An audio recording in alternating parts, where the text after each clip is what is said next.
Chapter 438.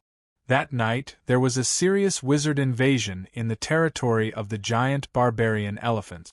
After a brutal battle, the leader of the giant barbarian elephants paid the price of being heavily injured to force the terrifying human fire wizard to retreat with the help of his 5 companions. However, just as the monsters in the Black Forest were confused and running around like headless flies, on the second night, Giant Hammer Mountain, which was occupied by nearly 100 ogres, was also set ablaze. The rumbling of the flames shook the forest. The intense battle continued for the entire night. When the sky brightened, the magical beasts were shocked to discover that the giant Hammer Mountain had been burnt beyond recognition. As for the leader of the ogres, the twin-headed ogre Zack, he was even more furious. If not for the advice of the 3-headed magical hound Angugia, he might have already led all of his subordinates to attack the humans' wizard's pagoda. It was no wonder that Zack was so violent. During the battle the previous night, the despicable and cunning human wizard did not even land on the ground. Relying on the flying ability of the manticore, he hovered 30 to 40 meters in the night sky. Then, like a naughty child pouring boiling water on an ant's nest, he fearlessly used a large area of effect fire elemental sorcery to destroy the ogre's nest. Adult ogres knew how to dig holes in the mountain to avoid the unpredictable weather. However, most of the ogres only set up simple tents or shacks in the campsite. Therefore, when they were faced with a despicable being that soared high up in the night sky and continuously spreading elemental flames, they could not come up with any effective ways to attack the enemy other than covering their heads and dodging or desperately throwing rocks to chase him away. In the entire ogre camp, the twin-headed ogre Zack was the only one who knew wizard spells. However, he only knew Bloodthirsty Rampage, and did not know anything about lightning element wizard spells. Thus, when faced with a situation where he could only take a beating without being able to retaliate, he could only stomp his feet and curse. After a night of bombardment, the giant Hammer Mountain became a mountain of ash. The few trees that were left in the first place were all ignited. The violent flames turned the giant Hammer Mountain into a barren mountain of rock. It was a desolate scene of smoke and fire. However, there were not many ogres who died. Instead, there were many who fainted from the thick smoke and were burned by the flames. With the terrifying regenerative abilities of the ogres, such injuries would heal in less than half a day. For 2 consecutive nights, the territories of 2 groups of monsters were raided by human sorcerers. This undoubtedly made the remaining monsters even more vigilant. As expected, it was the wyvern that was attacked on the 3rd night. By some unknown means, that abominable human wizard had snuck under the cliff where the wyverns lived, planted a large number of alchemy bombs, and then collapsed half of the cliff with a fireball. This kind of insidious and cunning method instantly caused more than half of the wyverns to lose their nests. This completely infuriated all the monsters in the surrounding Black Forest. They gathered together and angrily denounced the atrocities of the human wizards. They strongly requested to launch another surprise attack on the human wizard pagoda and swore to chase the human wizards out of their territory. However, the experienced and prudent 3-headed hellhound Angugia shook his head vigorously. With a sorrowful expression, he recounted the events of the beast-tide attack launched by the old feudal lord. Hearing that the wizard pagoda was built underground, the giant barbarian elephants, who were as large as mountains of flesh, immediately retreated. Even though they had immense strength and had never feared anyone in the Black Forest, the nest of the other party was underground. They could not reach it no matter how long their noses were. Were they supposed to topple the mountain of earth and dig a tunnel to attack the wizard's pagoda? The rest of the Scarlet Flame Tigers and Abebe men were large enough to burrow underground, but after hearing Angugia's description of the Sea of Fire attack, they immediately gave up. Without the meat shields of the giant barbarian elephants and ogres, they were not foolish enough to use the lives of their tribesmen to attack the sturdy wizard's pagoda. However, if they did not uproot the wizard's pagoda, they would not be able to tolerate the unbridled sneak attacks of the human wizards. Thus, the leaders of the magical beasts discussed among themselves, but could not come up with a suitable solution. "All of you, shut up!" In the darkness, Medusa swayed her slender waist as she slithered out. "If you don't dare to take revenge on the human wizard's pagoda, then send someone to block their entrance and force them to negotiate with us." Negotiate? A few of the leaders of the magical beasts revealed shocked expressions. "That's right, negotiate." Dana straightened her snake tail, causing her body to grow larger. "Since no one dares to fight, then we'll negotiate with the human wizards. The forest here is vast, enough for everyone to live here. There's no need to kill all of them. What if the human wizards don't agree?" Queen Abebe was the only female in the tribe of bee men. She had just settled here with a few warriors, and there were less than 100 of them in the tribe. Their abilities were the weakest among the magical beasts, and thus they did not dare to start a war easily. "If he dares to disagree, then we'll force him to agree." Dana's beautiful face revealed the ferocity unique to magical beasts. "Even though we don't dare to attack the human wizard's pagoda easily, we can seal off their entrances and exit. If the human wizards refuse, then we'll take turns sending troops to seal off their entrances and exits. I don't believe that they can last long without supplies from the outside world." Dana's suggestion was clearly more in line with what everyone wanted. The magical beasts all thought hard before agreeing to her suggestion. However, when it came to who they should send as their representative, the demonic creatures all showed signs of fear on their faces. Just like magical beasts, no magical beast would trust a human wizard. That human wizard was filled with a murderous aura. If they were to send someone over, they would be sending themselves into a tiger's den, with no return. Just as the magical beasts could not help but decline, Medusa once again stepped forward. "I was the one who suggested this, so let me go." Medusa looked around with her beautiful eyes.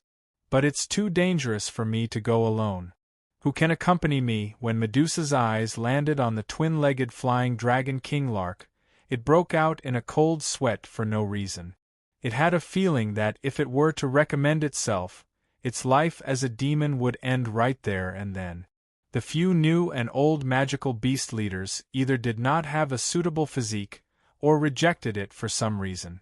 In the end, this difficult task fell on the unlucky, three-headed magic hound Angugia. Angugia had lost one of its heads in the previous terrifying battle. After a period of recuperation, a giant blister had formed where the dog's head used to be. It looked like it would be able to regain its title of three-headed magic hound in a few months, but now it was the weakest magical beast apart from the Bee Queen. Hence, under the persuasion of the magical beast leaders, it could only grimace and accept this dangerous task. Nighttime. Medusa and the three-headed magic hound Angugia went around the campsite of the troops at the outer perimeter, squatting at the only path in and out of the flame cave. Finally, they intercepted the human wizard, Tower Leader Grim, who was about to leave. Both sides began a dangerous negotiation at the entrance of the flame cavern, and in the nearby forest, there were many scouts sent by the leader of the magical creatures. After Medusa's threats, the detestable fire wizard, the master of the human wizard's pagoda, was finally forced to sign a temporary ceasefire agreement. Within 2 years, the human wizard's pagoda was not allowed to develop any territory in the northern forest. Any wizard belonging to the Flame Monarch's wizard's pagoda was not allowed to enter the territory of the magical beast. Correspondingly, the magical beast leaders also acknowledged the existence of the Flame Monarch and placed the surrounding 20 miles under the jurisdiction of the wizard's pagoda. No commander-level magical beast was allowed to cross the border and abduct the subordinates of the wizard's pagoda. They were also not allowed to attack humans who entered the safe zone of the wizard's pagoda. Even though the agreement was simple and crude, it showed that both parties were not willing to expand the scale of the war. The entire agreement was only limited to commander-level magical beasts and the wizards of the Wizard's Pagoda. It did not mention anything about the ordinary magical beasts and wizard apprentices. This was also a foreshadowing of the constant friction in the future. The moment the agreement was announced, it won the approval of all the magical beasts. They all agreed that the agreement effectively bound the hands and feet of the human wizard's pagoda and chased the annoying human wizards out of the dark forest. As for the troops and apprentices sent by the humans, while they were working hard to hunt the wild beasts and magical beasts in the forest, the magical beasts were also happily hunting them. As for Grim, he secretly heaved a sigh of relief. The establishment of the safe zone would increase the image and prestige of the Flame Monarch's Wizard's Pagoda in the hearts of the troops and apprentices. A rule of the battlefield that even the magical beasts had to obey would boost the morale of everyone. Compared to the magical beasts, the humans were the most cunning fellows who used the rules. Furthermore, using the agreement to restrict the terrifying magical beast leaders would undoubtedly increase the safety of the Flame Monarch's Wizard's Pagoda. This was the only way he could leave the Flame Monarch without worry and complete the damned mission his family had forced upon him. But before he left, he still had to transfer a large portion of his authority to Grim. After going through the complicated and strict transfer of authority, Grim had almost gained control over the entire Wizard's Pagoda. Other than Grim's residence on the 4th level and the entire 5th level, Grim could enter and leave any part of the Wizard's Pagoda as he pleased. He believed that with the cunning Grim guarding the place, as well as Lin Yao's support in the dark, as well as the 2 demon spies, Ngujia and Dana, the Flame Monarch would not have any problems. Furthermore, the small-scale teleportation formation on the 5th level of the Wizard's Pagoda had already been set up. If anything happened to the Wizard's Pagoda, Grim only needed to be willing to spend some magical crystals to return to the Flame Monarch. Chapter 439. Gilneas City. In the center of the continent, this small city with a population of only 10,000 was not eye-catching. As the border of the Salubo family, there was no fully functional wizard tower here. There was only a stone tower paved with bluestone. In recent years, since the number of wizards in the Salubo family had been decreasing, most of the wizards' power was concentrated in the core territories. The bluestone tower in Gilneas City had not been guarded by an official wizard for 37 years. Due to the lack of manpower, the outer wall of the bluestone tower was covered with climbing plants. The iron fence that was more than 2 meters tall was also rusted. Many of the holes were big enough for a person to crawl through. The little garden that used to be full of flowers had also been abandoned. There were only weeds and a dry pond in the flower bed. The bluestone path from the entrance of the garden to the gate of the stone tower was also covered with fallen leaves and dust. It seemed like no one had walked here for a long time. When Grim's black carriage stopped at the entrance of the garden, what appeared in front of him was a dilapidated and desolate scene. "Sir, why don't we find a hotel and find someone to clean this place up?" Sabrina's appearance was a bit weird, so she always covered herself with a black robe when she went out. Seeing the scene in front of her, she suggested while helping Grim down from the carriage. As for Bliss, he had been acting as a coachman along the way. He was now standing on the side with a bow. Grim was wearing a black wizard robe. There was no powerful spell attached to it. It was just a simple energy shield. Since he did not need to fight for now, he put the 3 iron stones into his waist pouch. Grim held the destructive flame wizard staff in his hand and led the way into the garden. The moment he stepped into the garden, Grim clearly sensed a weak wave of detection scanning his body. The spell here is still working? Grim walked forward with doubt in his heart. The vines that were originally tangled together suddenly became alive and retreated to the sides like snakes, making way for him. Thump, thump, thump. Grim's wizard staff tapped on the stone tiles rhythmically as he walked through the bluestone path hidden in the weeds and vines. As he moved forward, the demonic vines in front of him retreated step by step. White bones could even be seen on the stone slabs that were exposed. Beside the corpse, there were broken daggers and rotten rope. It was obvious that these were thieves who coveted the wealth of the wizards and wanted to take advantage of the fact that there was no one in the tower. How could these ignorant fellows know how terrifying a sorcerer could be?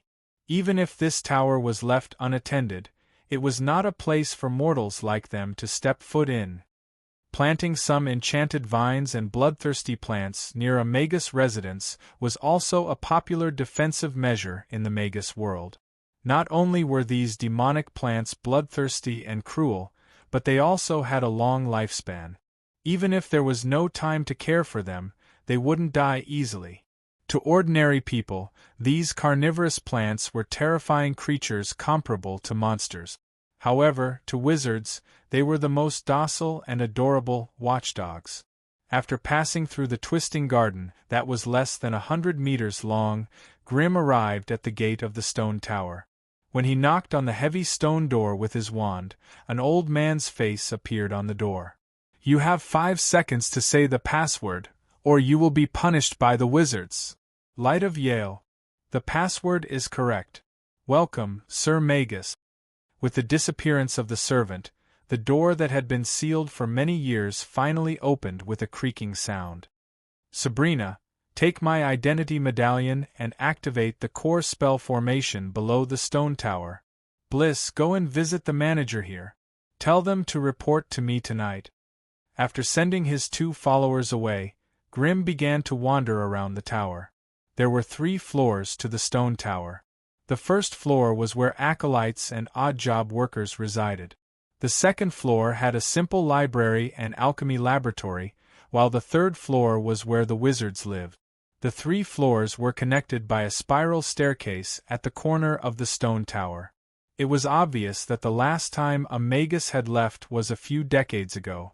Although the stone tower had some defensive measures, and acolytes came back to replenish their magic crystals regularly, the energy pool was always in a state of low energy. This caused most of the airtight windows to lose their effectiveness. Dust and the corrosion of time made the living facilities in the tower unusable. There were even some rooms where magic vines had covered half of the walls. It seemed that if he wanted to stay here, he would have to clean up the place thoroughly. Grim pushed open the wooden door and arrived at a room that looked like a bedroom. There was a table, a chair, and a wooden bed. The whole room was extremely simple. Grim's sharp eyes quickly scanned the room. He slowly walked to the wooden table and brushed off the thick layer of dust, revealing a line of strange words that looked like magic patterns. "May death be with me." After hearing Grim's arrival, it only took half an hour for the people from Gilnis City to rush to the stone tower. In the gloomy hall on the first floor, all the decayed and old furniture had been cleared out. A beautiful red Polonia dining table had been temporarily set up here. Grim leaned against a high-backed chair leisurely, tasting the delicious foie gras while silently observing the smiling Viscount in front of him. Viscount Alva was the manager of this place appointed by the Cerubo family. He was also the mayor of Gilnis City. He was currently holding a thick piece of parchment in his hands, reporting the development of the small town in the past few years with a slightly rhythmic voice. Grim wasn't interested in this information at all, but he didn't interrupt the other party. After all, they were all waiting for the real, main character of the night.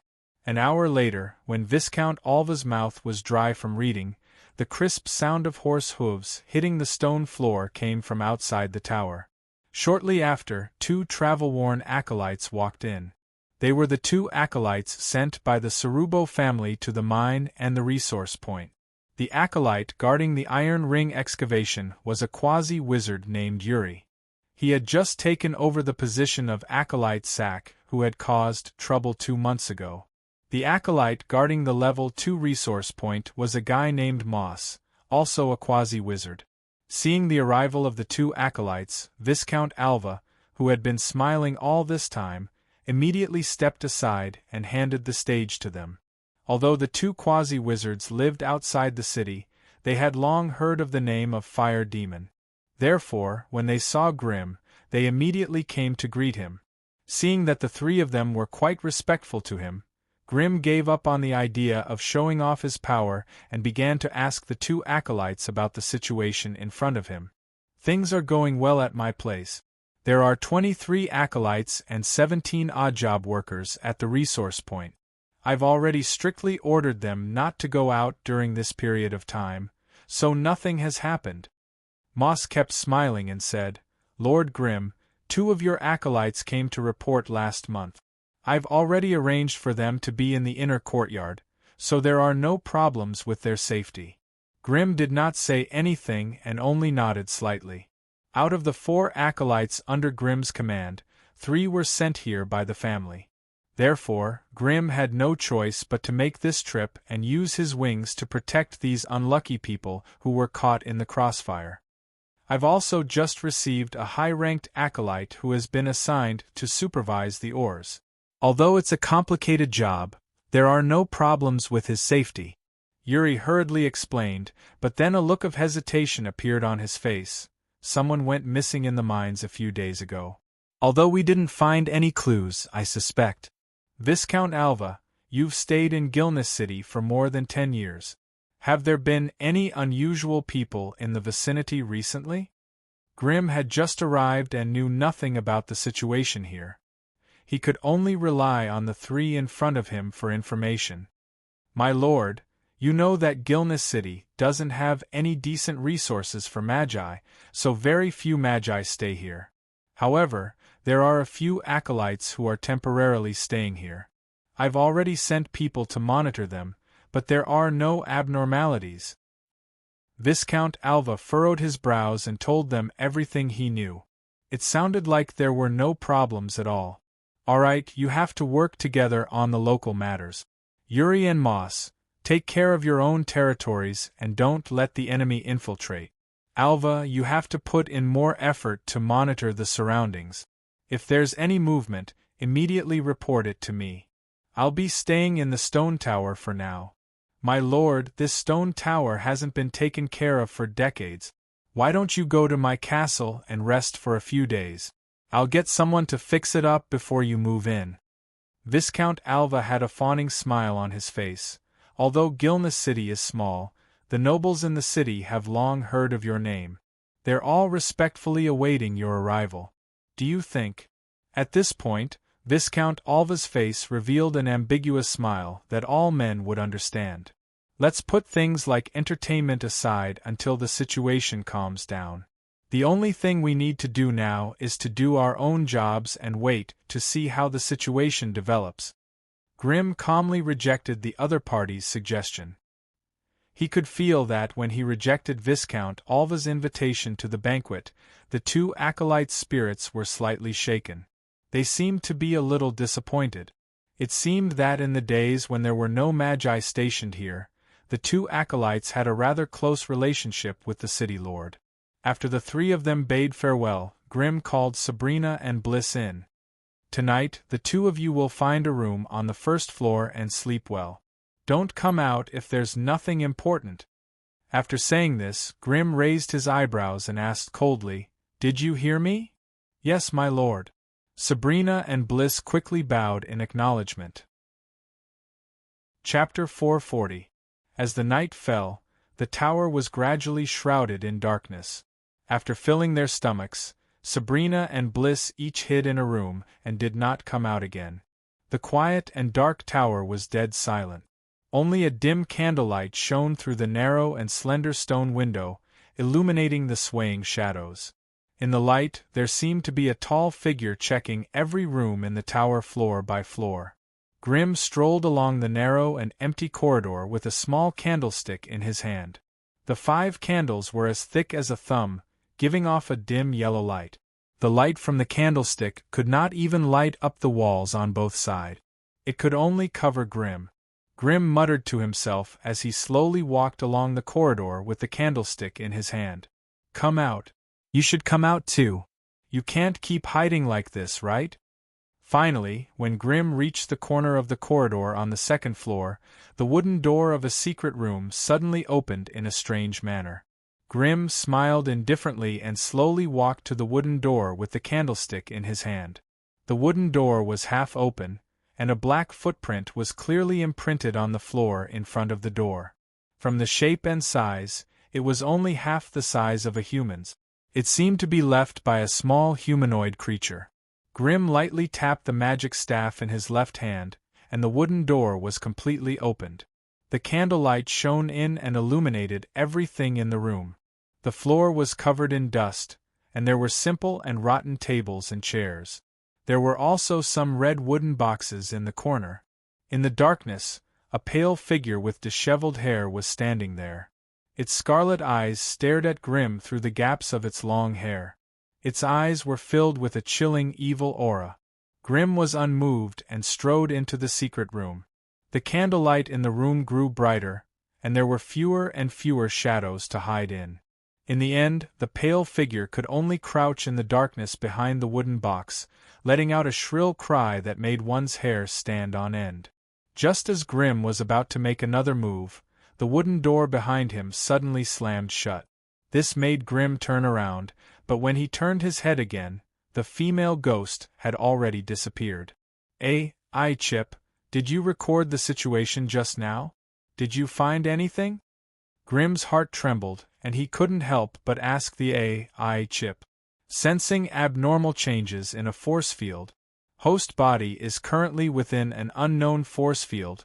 Spiritual undulations have been contaminated for unknown reasons. Please move away from the source of the force field as soon as possible. Please move away from the source of the force field as soon as possible. At the end, the chip's robotic voice wavered. Ever since the chip's awakening, Grimm had never doubted its judgment. Therefore, as soon as he received the chip's prompt, he waved his wand and a fist-sized fireball exploded the wooden door of the secret room. Then, his body suddenly turned into a ball of slowly exploding flames and disappeared on the spot. In the abandoned garden in front of the bluestone tower, a flame suddenly appeared. After a moment, the flame disappeared and Grimm's tall figure appeared. As soon as he got out of the range of the stone tower, a strange sound of surprise suddenly came from the darkness on the top floor of the tower. Grimm's red eyes followed the source of the voice and found the strange guy sitting cross-legged at the top of the stone tower. It was a beautiful fox with bright yellow fur and a white scarf around its neck. At this moment, it was surprised to see Grimm suddenly appear in the garden. In its hand, a strange dark red rune was flashing and emitting a mysterious energy wave. For some reason, when Grimm's spiritual force came into contact with this energy wave, the scene in front of him became blurry and chaotic. A heavy breathing sound came from behind him, and it sounded like it was very close to him. The AI chip in his mind released a slight bioelectric current, and Grimm, who was stimulated, immediately broke free from the uncontrollable illusion. A spiritual spell? Grimm, who immediately understood everything, did not dare to hesitate anymore. He slammed his wand on the ground, and from the dark red crystal at the tip of the wand, a thick ray of sunlight shot towards the strange fox at the top of the tower. There's something strange about you. You can actually resist the illusion that I've prepared for so long. Consider yourself lucky today. We'll meet again in the future. The fox standing at the top of the tower swung its tail, causing Grimm's spell to deviate in a strange way. The spell brushed past its body and flew into the sky. After doing all this, the fox did not stay any longer. It crushed the dark red rune in its hand, and with a leap, it disappeared into the dark night. Grimm did not try to chase after it. Strange magi like this always liked to set up ambushes and lure their enemies into their traps. Chasing after them was definitely not a good thing. He closed his eyes and sensed for a moment. The AI chip still detected a strange force field in the tower. It seemed that the force field did not disappear with the departure of the mysterious enemy. This caused Grimm to be slightly taken aback. Then, he came to a realization. Then, he seemed to remember something. He took out 3 Aeon stones and threw them above his head. Only then did he force his way into the limestone tower. After a few moments, the flames exploded, and Grimm rushed out of the tower once again. He grabbed Sabrina and Blitz, who had fallen into a deep illusion, one in each hand. The two were obviously asleep, but their breathing was getting more and more urgent, and their bodies were trembling slightly. Grimm squatted beside them and softly called out a few times, but the two did not hear him. He gently opened their eyelids. Bliss's eyes had already started to roll back, and his mind was on the verge of collapsing. Although Sabrina was slightly better than him, she would not be able to hold on for much longer.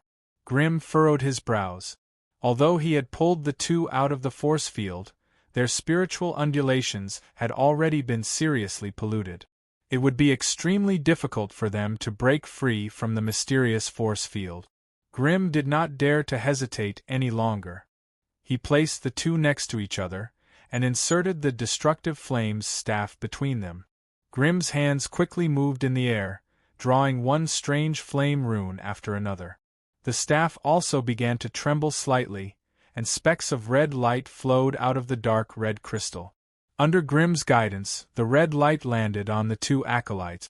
As soon as the red light touched their bodies, the two could not help but tremble violently. Bliss, who had a weaker endurance, could not help but roll on the ground. "It hurts! It hurts! What is this? It hurts so much," Bliss screamed as he crawled up from the ground. As if he had just woken up from a dream, he could not help but slap at the burning flames on his body. But when he opened his eyes, he strangely found that his body was still intact. It was not burnt to a crisp like in his dream. Just as he was looking around in confusion, Sabrina, whose body was trembling like a sieve, suddenly sat up. Her mechanical eyes emitted a dark red glow of lingering fear. When her gaze fell on Grimm, she immediately got up. "Sir, did you save me?" Sabrina could not help but ask. "Save?" Bliss clearly did not understand the situation. Was there an enemy just now? Yes, it was a strange wizard that looked like a fox. He seemed to be good at spiritual spells. Even I almost fell into his trap. Speaking of this, Grimm's black eyes flashed with anger. "Isn't there a defensive spell formation in the tower?" Sabrina asked in bewilderment. "We have the protection of the spell formation. How could we be ambushed without knowing why?" Grimm let out a cold laugh. "Because the spell formation in the tower was the one that ambushed us?" Ah. Both Sabrina and Bliss had a look of shock on their faces. "If I'm not wrong, that guy should have known that we would come here." Grimm squinted his eyes and explained, "That's why he did something to the spell formation in the stone tower before we arrived." "How did he get the authority to control the stone tower?" He did not need the authority to control the stone tower. Since most of the defensive spell formations in the stone tower had been shut down due to the lack of energy, he took the opportunity to add something to the spell formation. That way, when we arrived and activated the core of the wizard's pagoda, we would have attracted the enemy. At this point, Grimm could not help but narrow his eyes. "And what?" Bliss could not help but ask. "And this enemy is very cunning. He spent a lot of effort to plot against me. He even secretly carved a wizard's spell on the 3rd floor, then lured me to read it. That way, he would have my soul waymark and be able to target my mind. The two of you were not the ones he wanted to deal with. You were just coincidentally in the wizard's pagoda and were affected by the aftermath of the mind wizard spell. Then, sir, how did you save us? Could it be that you've mastered some mental wizardry?" This was what Sabrina and Bliss were most concerned about. I'm a fire wizard. Why would I know about those mysterious mind wizard spells?" Grimm let out a cold laugh. "Think back to how you escaped the illusion, and you'll know what I did." Hearing this, Bliss scratched his head, his eyes dreary as he reminisced. "I remember when I was adventuring in the Black Forest, I suddenly encountered a group of terrifying zombies. There were too many of them, and I couldn't kill all of them. In the end, my wizard power was exhausted, and I was dragged into their tomb." At this point, Bliss's face revealed a horrified expression. Just as I felt like I was about to be torn to shreds, a ball of fire descended from the sky and set me on fire. The fire burned my body, and it was so painful, so painful. It was so painful that I shuddered and woke up from the dream. Listening to Bliss's story, and comparing it to her own experience, Sabrina vaguely understood Wizard Grimm's methods. The flames of Lord Fire Demon had the strange property of burning souls. It was undoubtedly the best way to wake the two of them from their slumber. Chapter 441. Last night's incident had made Grimm understand his weakness. As a fire wizard, if he could unleash his power without restraint, he would be able to dominate the battlefield and deal terrifying damage that other wizards could not. However, in comparison, the sorcery he mastered was too direct when fighting with wizards on small battlefields. Sometimes, it was difficult to deal with those extremely strange and mysterious sorcery. Of course, if he transformed into a Balrog, the increase in his basic resistance would help him defend against most curses and mind control spells. However, this method of using his mind and willpower to resist was not foolproof. If he failed, he could not help but shudder at the thought of what would happen to him. In the past, in order to keep a low profile, he would only use the Ein stones during battles. However, after last night's lesson, Grimm did not dare to be careless anymore. He immediately took out the 3 Ein stones and let them spin above his head like 3 little stars. Although the red Ein stones could not defend against mind control spells, they could increase his spiritual force by 2 points, which would increase his resistance a little. In comparison, the purple Ein stones were much more useful, as they could provide Grimm with a spiritual barrier of 120 degrees. As long as the enemy's attack did not exceed this limit, Grimm would not be controlled. With the explosive power of a fire wizard, if he could not counterattack and severely injure the enemy before the enemy broke through his spiritual barrier, Grimm would not be pitied even if he was defeated. After the sun rose and confirming that there were no enemies nearby, Grimm entered the stone tower to check the core spell formation. Sure enough, he found an extremely well-hidden auxiliary array glyphs inside. It was hidden when the core spell formation was activated, so it did not trigger the alarm mechanism. The one who activated it was Grimm, the owner of the stone tower. The phrase, "Death be with me," was actually the activation password for this glyph array. Moreover, it could also silently plant a spiritual compass on him. Therefore, the unexpected disaster last night was mostly Grimm's own doing. After thinking through the whole thing, Grimm could not help but admire the abilities of these evil wizards. They were indeed experts in manipulating people's mind. If not for the AI chip's ability to sense the abnormal force field undulations, he would have unknowingly been toyed with by them. The abnormality of the stone tower had obviously alarmed the Lord of Gilneas City, Viscount Alva.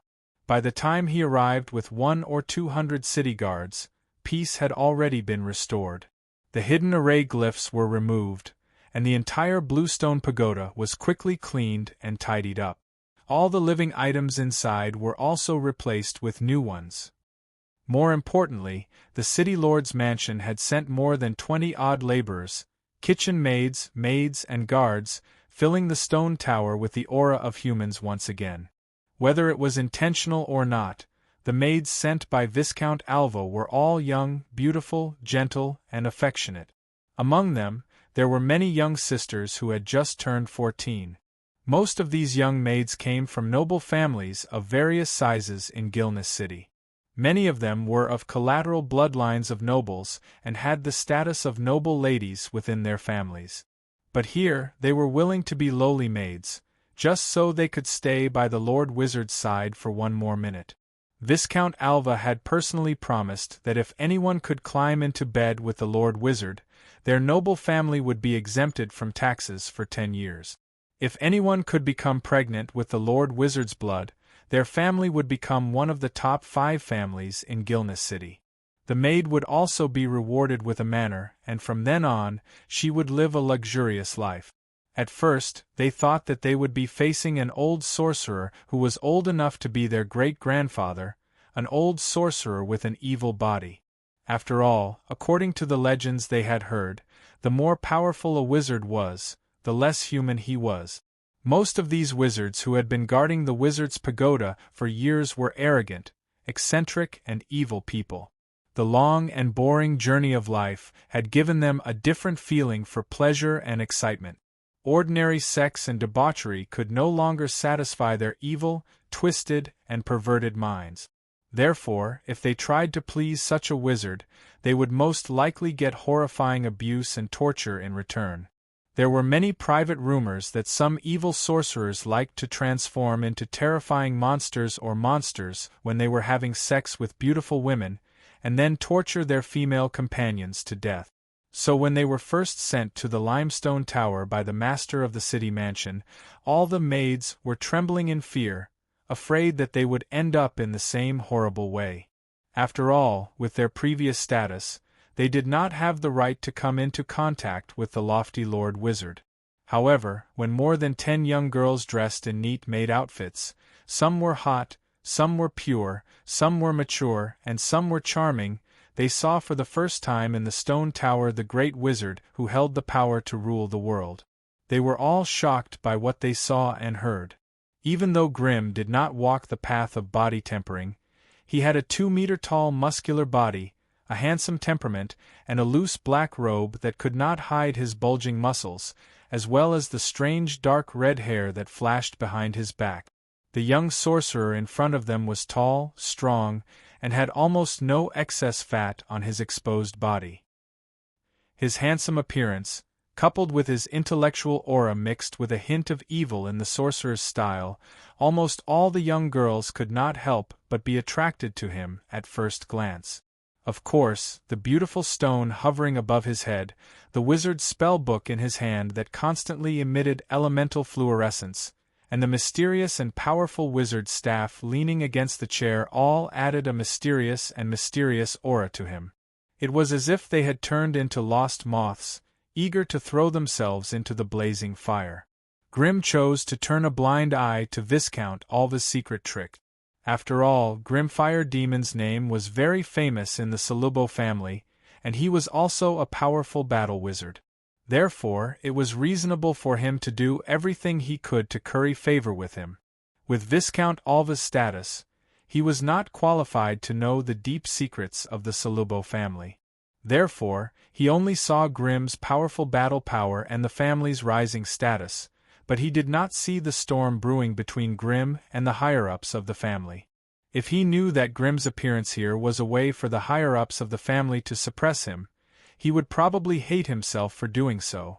Therefore Grimm, who knew the inside story, accepted Alva's kindness with a smile that didn't look like a smile. After all, he still needed to stay here for a long time, and it was not a bad thing to have more maids serving him.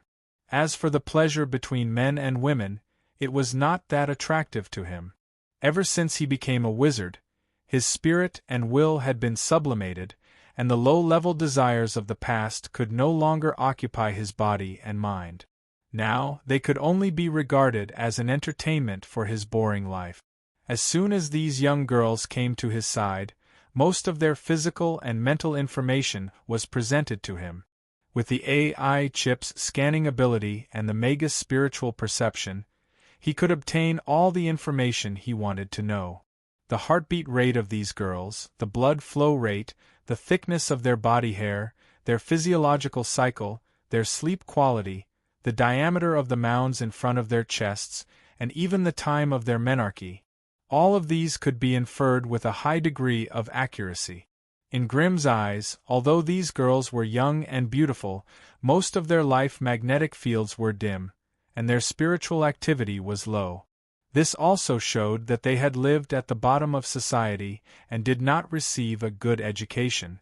They were just a group of beautiful playthings without a matching soul. To be honest, the difficulty of seducing Grimm with these girls was no less than seducing a rich man with a beautiful doll. There was almost no chance of success. After all, for them, Only those of the opposite sex with a strong life magnetic field could attract their attention. As for these vases and dolls, they were a good choice when they were bored. If they could have a child, any magus would not mind passing down their bloodline. All he had to do was spend some time and some resources that were not worth his attention. In the midst of the disturbance of the day, the curtain of night fell once more. After dinner, Grimm sent all the maids to the lower levels of the stone tower. He was the only one left on the upper 2 levels of the stone tower. Sitting at a wooden table by the window on the second floor, Grimm carefully read through the information he got from Arwa.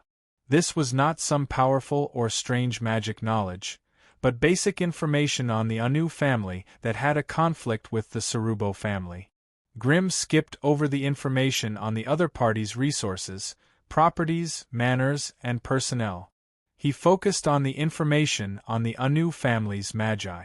The Anu family was also a mid-level magus family. The family's base was in Lore City, 2,000 kilometers away.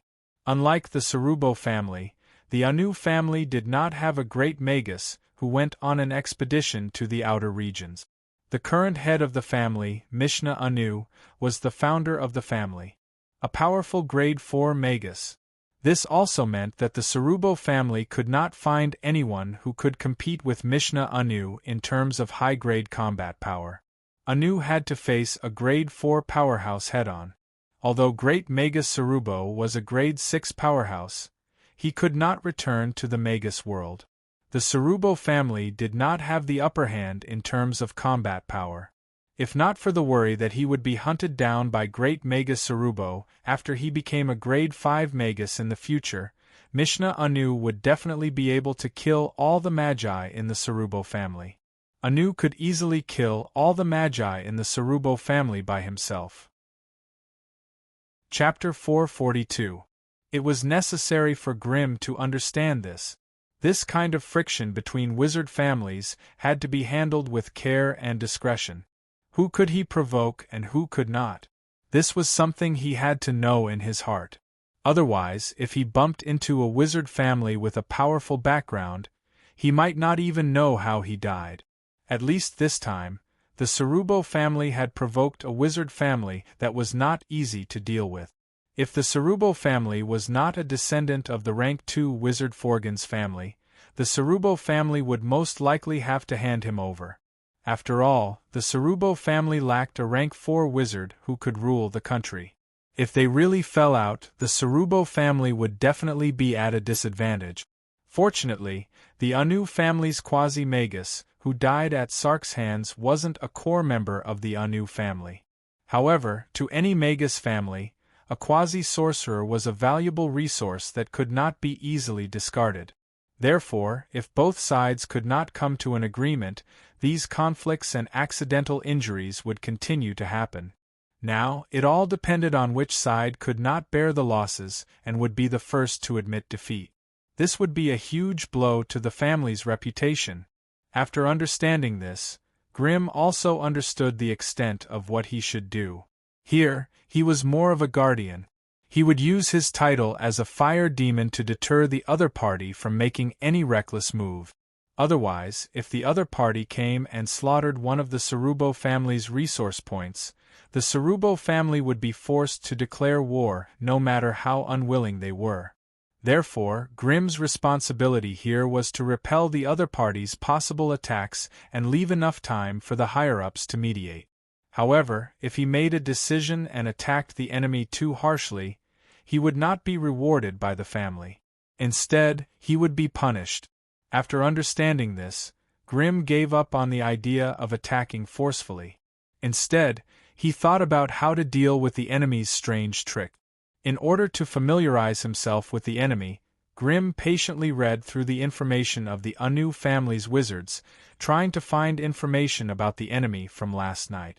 At this moment of crisis, he did not have the mood to do anything with those lowly maids. Between his life and pleasure, Grimm chose the former without hesitation. Apart from the founder of the Anu family, there were also 2 Tier 2 sorcerers and 19 official sorcerers. With such a number of magi, They already had an overwhelming advantage against the Sarubo family. As long as they took a firm stance, the Sarubo family's attitude would soften sooner or later. After all, the Anu family's Tier 4 sorcerer was a lethal weapon in a family war. Once Leyland made up his mind and stopped considering what would happen after he stepped out of the Magus world, he alone could easily wipe out the Salubo family's foundation in the Magus world.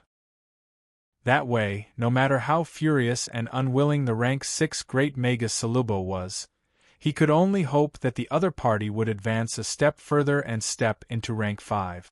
Only then would he teach him a lesson. Before this, no matter how powerful Great Wizard Salubo was, he could not do anything to a coward who was determined to hide in the sorcerer world. Of course, the secondary planes that the other party secretly conquered outside the realm could become the main target of the Great Sorcerer's vengeance.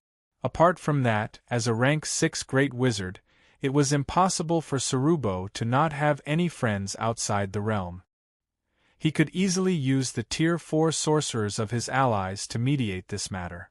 Hence, unless it was absolutely necessary, even the Anu family's Tier 4 sorcerer would not be willing to offend the Great Wizard behind the scenes.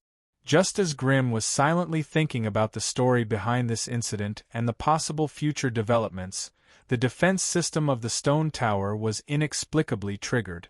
In the next second, a thick pillar of fire shot into the sky from the small platform at the top of the stone tower. However, the pillar of fire disappeared as abruptly as it had appeared. Grimm held his staff in one hand and the secret voodoo scroll in the other. His eyes burned with bright flames as he silently appeared there. In the pitch-black night sky, a woodpecker was flapping its wings and circling in the air. It had used a pebble to trigger the alarm spell formation of the limestone tower, alerting Grimm, who had been on high alert. "Hey, kid from the Sarubo family, can you tell me how you saw through my psychic spell yesterday?" The seemingly ordinary woodpecker actually spoke human language and shouted at Grimm, "If you tell me how you did it, I'll tell you a secret too.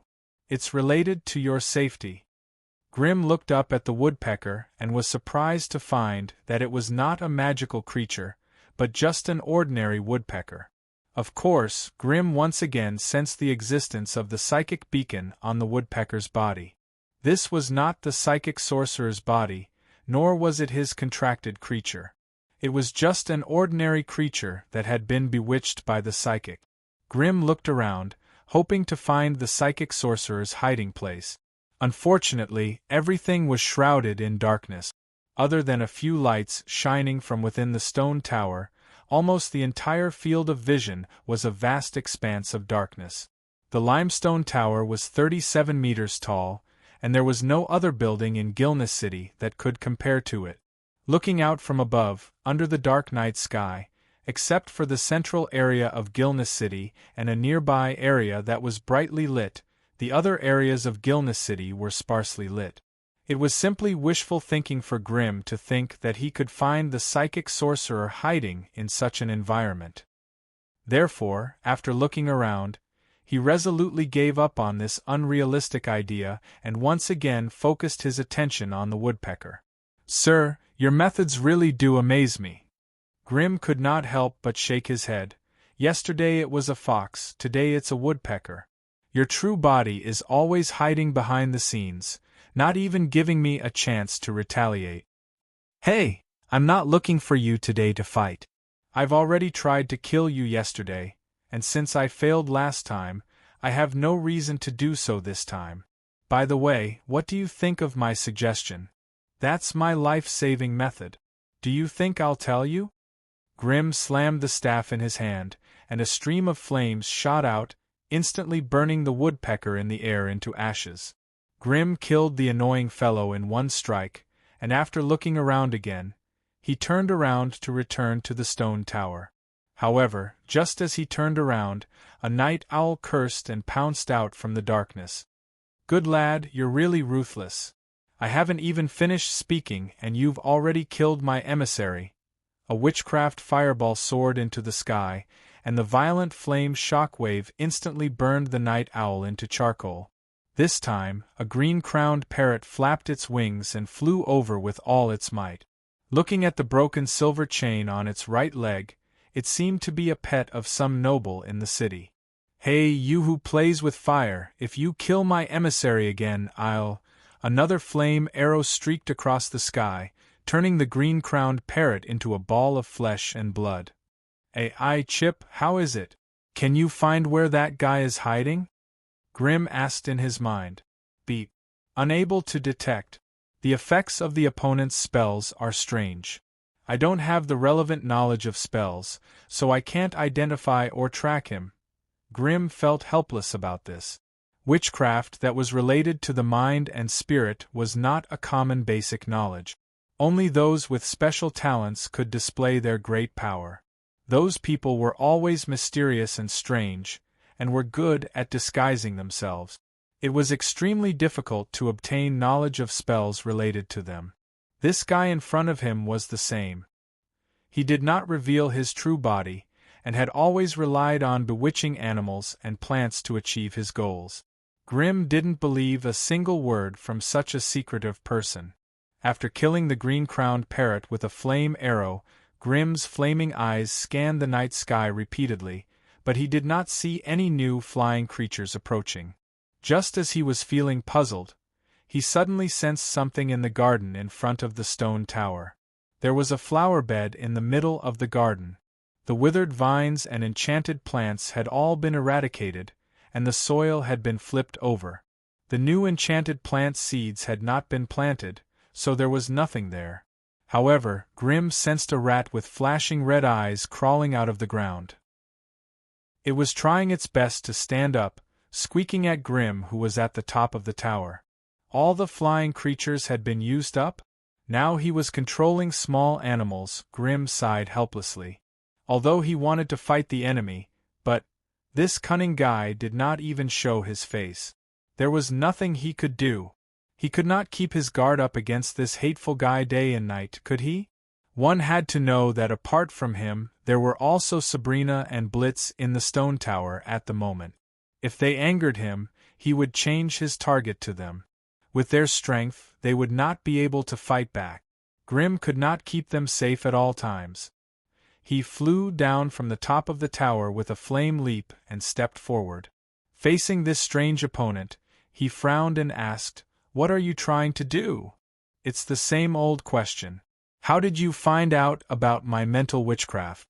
"I used an auxiliary array glyphs and planted a spiritual waymark on you. Coupled with the spiritual suggestion, you shouldn't have noticed." The red-eyed rat angrily waved its little claws and was still struggling with this problem. "What information do you want in exchange?" Grim felt a trace of sincerity in the other party's words and asked. "I'll trade it for your safety." The little rat squeaked. "You don't think the family only sent me here to cause trouble, do you? I did not kill you this time, so naturally, there will be other wizards to kill you. If you tell me your method, I will tell you about that wizard." The other party's words immediately made Grim speechless. Chapter 443. It was deep into the night. However, Grim was still awake. He had even postponed his usual 4-hour meditation routine. In front of him was a list of wizards who would soon appear in Gilnis City. The list was not long. There were only 5 names, but 3 of them belonged to the Anu family. This was already a terrifying number. Even in Ferdinand City, where the Salubo family's headquarters were located, there were usually only 2 or 3 wizards stationed there. For the Anu family to send 3 magi to the vicinity of Gilnis City for such a small matter. No matter how one looked at it, they didn't seem to have good intentions. After losing the Inferno Tyrant, Grim's strength was only equivalent to that of a veteran wizard. Once he completed the Balrog transformation, his strength would jump to the level of an elite wizard. If he wanted to quickly finish off his opponent, he had to unseal the Balrog's heart and complete the second transformation. This way, he would have the strength of a peak elite wizard for 15 minutes. With this strength, as long as he did not provoke an overly powerful opponent, Grim could easily deal with opponents of the same rank. If he released a wizard-level magic puppet, he would have a greater chance of winning. However, this was only for wizards below elite rank. If he really encountered an elite wizard and could not finish the battle within 15 minutes, Grim would be in a very dangerous situation. If those wizards had come prepared and prepared some fire-resistant magic tools and items, Grim's combat power would be halved. To solve this problem, Grim had to quickly convert the dragon crystal into battle strength. Otherwise, it would be very difficult for him to deal with so many challenges in this mission. Ramel, female, Anu family, psychic wizard, expert in controlling other people's minds with witchcraft. Simon, male, from the Anu family, a physique refinement wizard with unparalleled berserk strength and an indestructible physique. Flender, male, Anu family, elemental wizard, water, expert in water spells, powerful and powerful. It was said that his waterspout had a terrifying record of heavily injuring 3 wizards in one move. Enong, male, Sen family, bloodline wizard, shapeshifting, able to transform into a void bat, a void creature that had transcended the material plane. Barak, male, Morrison family, elemental wizard, plant, expert in plant catalysis and magical plant modification. For some unknown reason, the 5 wizards all appeared near Gilness City. The 3 from the Anu family were obviously coming for him, but the other 2 were a little unclear. Either there was something he needed to do nearby, or there were too many possibilities that gave Grim a headache. According to Lamir, the Anu family planned to capture 1 or 2 people from the Sarubo family and exchange them for Sark, who was hiding in Ferdinand City. That was why Ramiel was the only one who was sent here. His target was the 2 head apprentices. However, ever since Grim's arrival, the Anu family felt that the 2 quasi-sorcerers were not powerful enough, so they turned their attention to him. Originally, his family planned to send 2 more wizards to capture Grim together with Lamir. However, Wizard Lamir was obviously overconfident in his own strength. He couldn't help but make the first move. And the result was naturally nothing. In order to find out how Grim got rid of her telepathic suggestion, Wizard Lamir made a deal with Grim in private and told him the names of the 2 wizards in an equivalent exchange. Of course, Grim could not reveal the secret of the AI chip. Instead, he blamed it all on his innate ability. Although Lamir was not satisfied with this answer, he did not pursue the matter any further. Grim even had a feeling that even if he did not do anything, Lamir would find an excuse to hand over the information of the 2 sorcerers. Looking at the information, Grim felt a headache coming on. An elite water-type sorcerer. No matter how he looked at it, it seemed like he was specially sent here to deal with him. With the help of a body-refining sorcerer who could both fight and resist, and a psychic sorcerer whose thoughts were hard to discern, he had no other choice but to flee. Killing him was definitely not something he could do. After all, the overall strength of the Sarubo family was above that of the Anu family. If they angered a great grade 6 sorcerer, the Anu family's patriarch would have to hide in the Magus world for the rest of his life. Hence, they did not dare to kill him. The reason why they had sent 3 sorcerers at the same time was because they wanted to capture Grim and use him as a bargaining chip for the family. If Grim was defeated and captured by the Anu family, even if he was traded back by the Sarubo family, his reputation would be greatly affected. Perhaps this was Lord Senazar's way of beating Grim down. After thinking about this, Grim helplessly realized that what he lacked the most was strength. In order to break out of this situation, he had no other choice but to rely on strength that far surpassed what others could imagine. It was no wonder that Lamir had thrown out the information without any hesitation. With the combination of an elite sorcerer and 2 veteran sorcerers, taking down Grim would be a piece of cake. She was not worried that Grim would be able to fly into the sky. Perhaps this conflict was a secret, and she was one of the people who knew about it. For the next few days, Grim simply locked himself in the stone tower and refused to come out. He had temporarily suspended his other research projects and used all of the AI chip's processing time to design, construct, and optimize the prototype of the Rank 2 Dragon Crystal Magic Puppet. The AI chip estimated that it would take 9 days to complete. The AI chip worked overtime day and night to construct the data model and optimize it, while Grimm searched everywhere for the necessary magic ingredient. As the grade of the magic puppet's crystal core increased, normal magic materials could no longer keep up with the high intensity and high output of elemental energy. Therefore, in order to create this wind dragon magic puppet that Grimm had high hopes for, he began to use his authority as a guardian wizard to transfer all the resources and materials he might need from the resource point and the mine's warehouse to the stone tower. Bliss and Sabrina were also ordered around by him, temporarily turning into 2 acolytes who were busy handling the magic materials for him every day. Although these actions were against the rules, no one dared to point fingers at him at this moment. However, just as Grimm was silently preparing for all of this, the 2 magi from the Anu family arrived. Grimm did not see them, and Viscount Salva did not send him any relevant information. However, he knew that they were already here.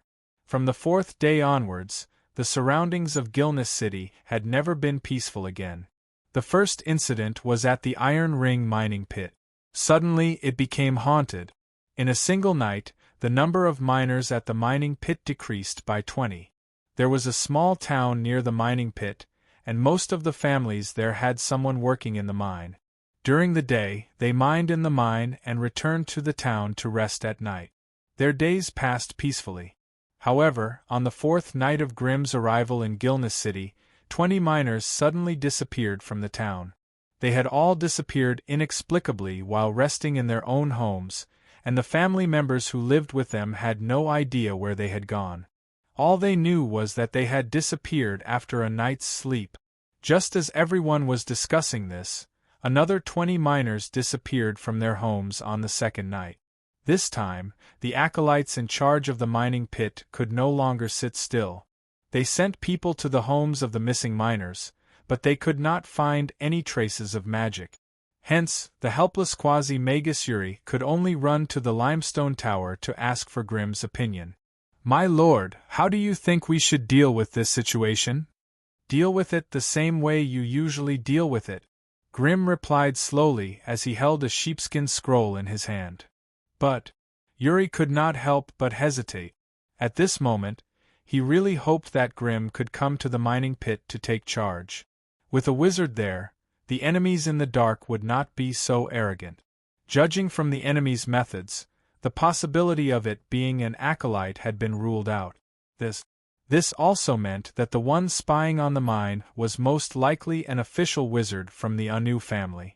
Quasi-wizard Yuri's heart trembled at the thought of a powerful wizard hiding in the dark, planning to deal with the mine. "Let's go back." Grimm was still calm. "They only killed some miners. Go back and pay them some gold coins to calm them down. I'll take care of the rest." Since Grimm had spoken so bluntly, Yuri could only bow and leave even though he was unwilling. To be honest, if not for his duty, this quasi-magus Yuri would have moved to the limestone tower. He did not want to go back to the mining pit at all. However, under Grimm's pressure, Yuri clenched his teeth and rushed back to the mining pit. After Yuri left, Grimm raised his head and looked at the scene outside the tower with a cold smile. "Trying to trick me into going out? Humph, if you have the guts, come and destroy my tower. I'd like to see who will be the first to give up." Since the enemy had even used the trick of luring the snake out of its hole, they must have the confidence to take down Grimm in one bite. That was why he speculated that the 2 wizard companions Lammer mentioned had already arrived, and they were waiting to catch him in one fell swoop. Go on," Grimm murmured. "My wind dragon is not ready yet. Even if you break the sky, don't try to trick me out." Therefore, in the next 3 to 4 days, the Cerubo family's resource points near Gilness City were attacked one after another. Either the storerooms suddenly burst into flames, or the magic potions planted in the resource point suddenly withered, or some people suddenly disappeared in the beginning. Most of the people who disappeared were just ordinary people. Later on, even some apprentices of the family inexplicably disappeared. The entire city of Gilness was in a state of panic. Some smart nobles and merchants had already escaped from this terrible whirlpool. Chapter 444. Minar Valley. It was difficult for the bright sunlight to penetrate the dense canopy of the trees, and the forest was shrouded in an enigmatic darkness. A faint mist permeated the forest, and the entire forest was silent. Even the most common sounds of insects and birds could not be heard. In this deathly silence, a black shadow suddenly emerged from the shadow cast by an emerald poplar tree and quickly turned into a hazy, illusory human figure. The mist dispersed, revealing a mysterious magus in a sky-blue magus robe. His face was cold and handsome.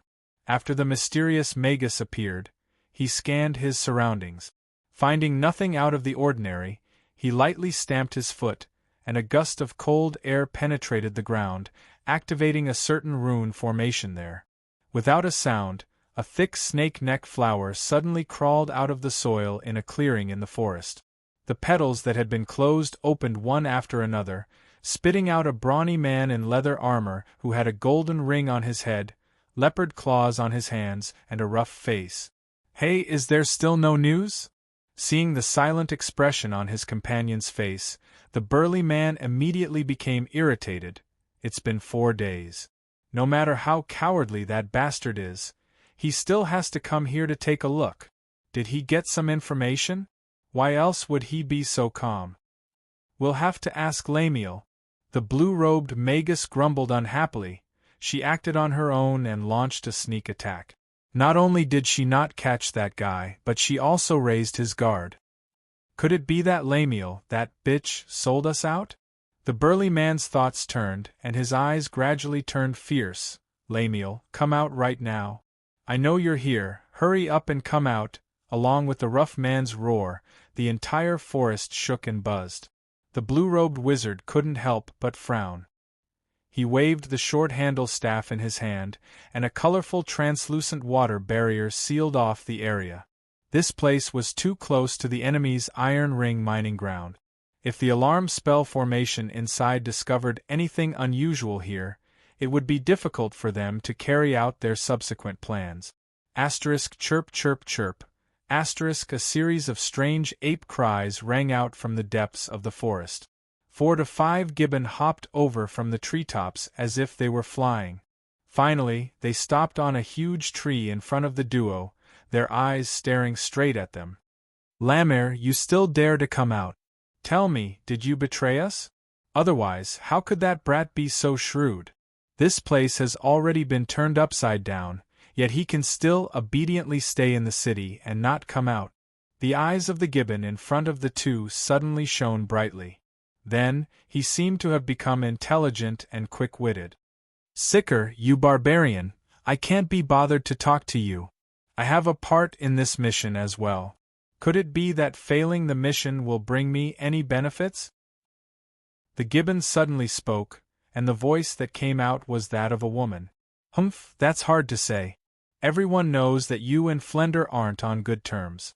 Who knows if you're plotting something behind his back?" Sicker crossed his arms, his face full of distrust. All right. The blue-robed magus, Flender, who had been standing at the side with a cold expression, cut off the confrontation between the two of them. "Regardless of whether that fellow has heard anything, we have to lure him out. Iron Ring is the most suitable place for ambushing people, and we don't have to worry about being disturbed when we fight. We'll still set up this place as the first battlefield. Humph, the environment here is indeed the best and most suitable for ambushing. We know this, and I'm afraid that brat knows this as well. The mine has been in trouble for a few days now, yet he isn't even willing to investigate. I'm afraid that he has already given up on the Iron Ring mining site." Although Sicker was a physique-tempering magus and a muscular man, his intelligence was not inferior to Flender's, who specialized in spiritual force. "There's still an acolyte of his in the mine. Why don't I lure him out as well? That way, we might be able to force that bastard to show himself." The gibbon's eyes turned as he suggested. Lure him out first, lock him up, and see how it goes. The blue-robed magus, Flender, furrowed his brows as he pondered. Although he knew that Lamire definitely did not have good intentions for coming up with such an idea, no matter how he thought about it, he could not figure out what sort of conspiracy was hidden within. We'll wait for another day. If that fellow doesn't come out by then, we'll dismantle the Rank 2 resource point. I don't believe that he'll be able to hide in the stone tower under such circumstances. Sicker, you'll have to work harder. Find a suitable ambush spot near the resource point and set up a spell formation. Wait for me there. Then I'll go to Gilness City to take a look. The blue-robed magus, Flender, gritted his teeth. If that fellow really doesn't intend to show himself, we'll have no choice but to ambush his stone tower. Fortunately, it's just a simple defensive spell formation and not a wizard's tower of war. Otherwise, our mission would be a little difficult. They were going to scout out the other party's lair. Sicker did not ask about the specifics. After all, Lamire was here as well. Regardless of whether she was the one who leaked the secret, it was better to keep his whereabouts a secret. The three of them conversed briefly before splitting up again, each heading in a different direction. The forest near the Iron Ring mining site soon fell silent once more. Green Stone Tower. Grim was not in a good mood. He had just received a message from Merrill via a spell from Ferdinand. Kodar's funeral would be held in 3 days at a small place called Morloy. That was where his family's tomb was. Kodar had died during a failed advancement ceremony 10 days ago. It was said that when his clansmen carried him out of the secret chamber, all the flesh and organs in his body had been sucked dry by the advancement ceremony. His body was so thin and withered that it looked like a skeleton. With the loss of Kodar, his family would inevitably decline for a period of time. Although there were still some talented juniors in the family, they needed time and resources to grow. So when Merrill faced the old clan leader who was crying bitterly, she was obviously not good at dealing with such a situation. So when she returned to Ferdinand City, she had a little girl called Mona with her. Mona, 18 years old, beginner apprentice. This short amount of information was enough to sentence Mona to death. She was already 18 years old, but she was only a beginner apprentice. This was enough to show that her talent and potential were very low. To train such a beginner apprentice, the amount of resources needed was enough to train 3 to 5 people with extraordinary talent and potential. Merrill was simply looking for trouble for herself. As a newly advanced magus, she did not have many resources, and she had a group of apprentices from her family waiting to be nurtured. Now that Kodar's half-sister had appeared, this huge burden would likely slow down her own development plans. Although he did not approve of Merrill's actions, Grim thought about it and sent a message to the Goblin Cabbie and the Flame Monarch's Gargamel, increasing the amount of resources allocated to Merrill. As members of Grim's faction, he wanted to maintain a close relationship with them. Apart from the nominal relationship of teacher and disciple, Grim would also give them a huge discount when it came to purchasing resources and teaching knowledge.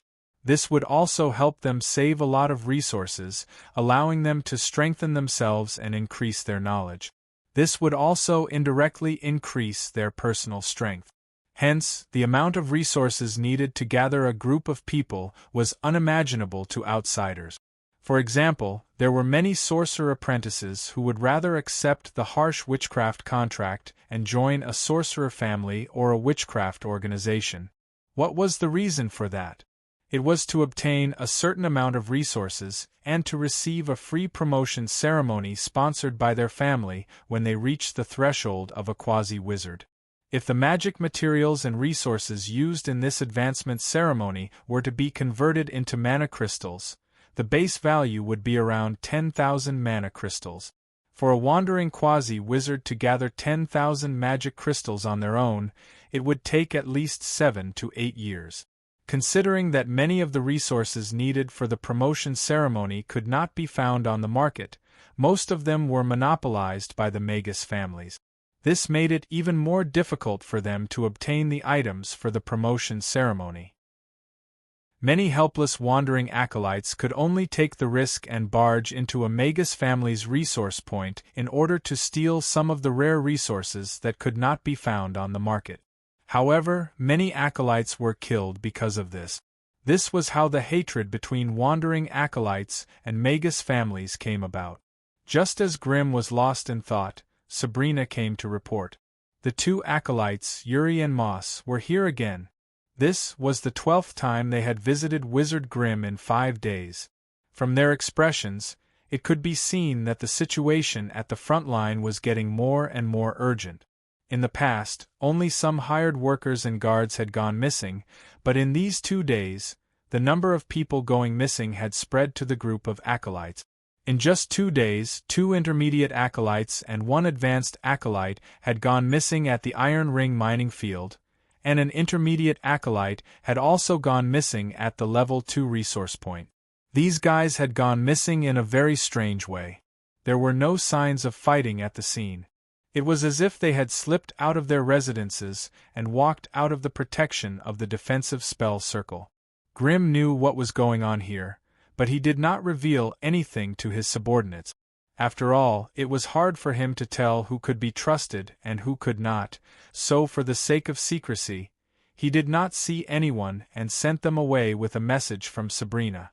In the hall on the first floor, the 2 acolytes were restlessly looking up at the door. When they saw that only Sabrina had walked in, and there was no sign of Wizard Grimm, they could not help but show a look of despair and resentment on their faces. Not too long ago, they had even regarded this famous Lord Fire Demon as their idol. But now Master Grimm is still busy with his own magic experiments, so he has no time to see you. Sabrina paused for a moment, and her scarlet-red mechanical eyes flashed a few times. He wants me to tell you that this is just a harassment tactic of the enemy, as long as you harassment. Yuri, who was under the most pressure, was the first to break down. In order to prevent the enemy from invading, us acolytes have already moved to the same room, but we still can't stop acolytes from disappearing. Although it is my duty to protect the Iron Ring mining field, Master Grimm also has to bear some responsibility. If he still does not show up, we can only ask for help from our families. After saying this, he did not look at Sabrina's expression and angrily turned around and left the stone tower. That acolyte Moses also sighed and silently walked out with his head down. On the top floor of the stone tower, Grimm stood in the shadows by the narrow window, silently watching the 2 leave, and silently communicated with the AI chip. AI chip, how much longer do I need to complete the data model? Beep. 36 hours 49 minutes 52 seconds. If he added the time needed to complete the Wind Dragon magic puppet, it would take at least another 48 hours before he could take action. Chapter 445. South Felder City, Wizard Tower. Merrill left Wizard Forgan's lab with a face full of anger. Today was the start of class, so groups of wizard followers rushed to the wizard hall with their books in their arms. When they saw Wizard Merrill, who had always been kind to others, they quickly hid in the corridor and bowed to her. If it was in the past, Merrill would definitely respond with a gentle smile. But today she was in a bad mood. She could no longer maintain the smile on her face, so she angrily rushed back to her residence. Wizard Merrill's strange behavior had obviously attracted the attention of many wizard apprentices. After she rushed past them, they all gathered together and started gossiping. Of course, most of the wizard followers knew nothing about the outside world, but there were always some smart ones among them. Although they did not see it with their own eyes, nor did they hear any definite news, they could always guess the whole thing with just a few clues.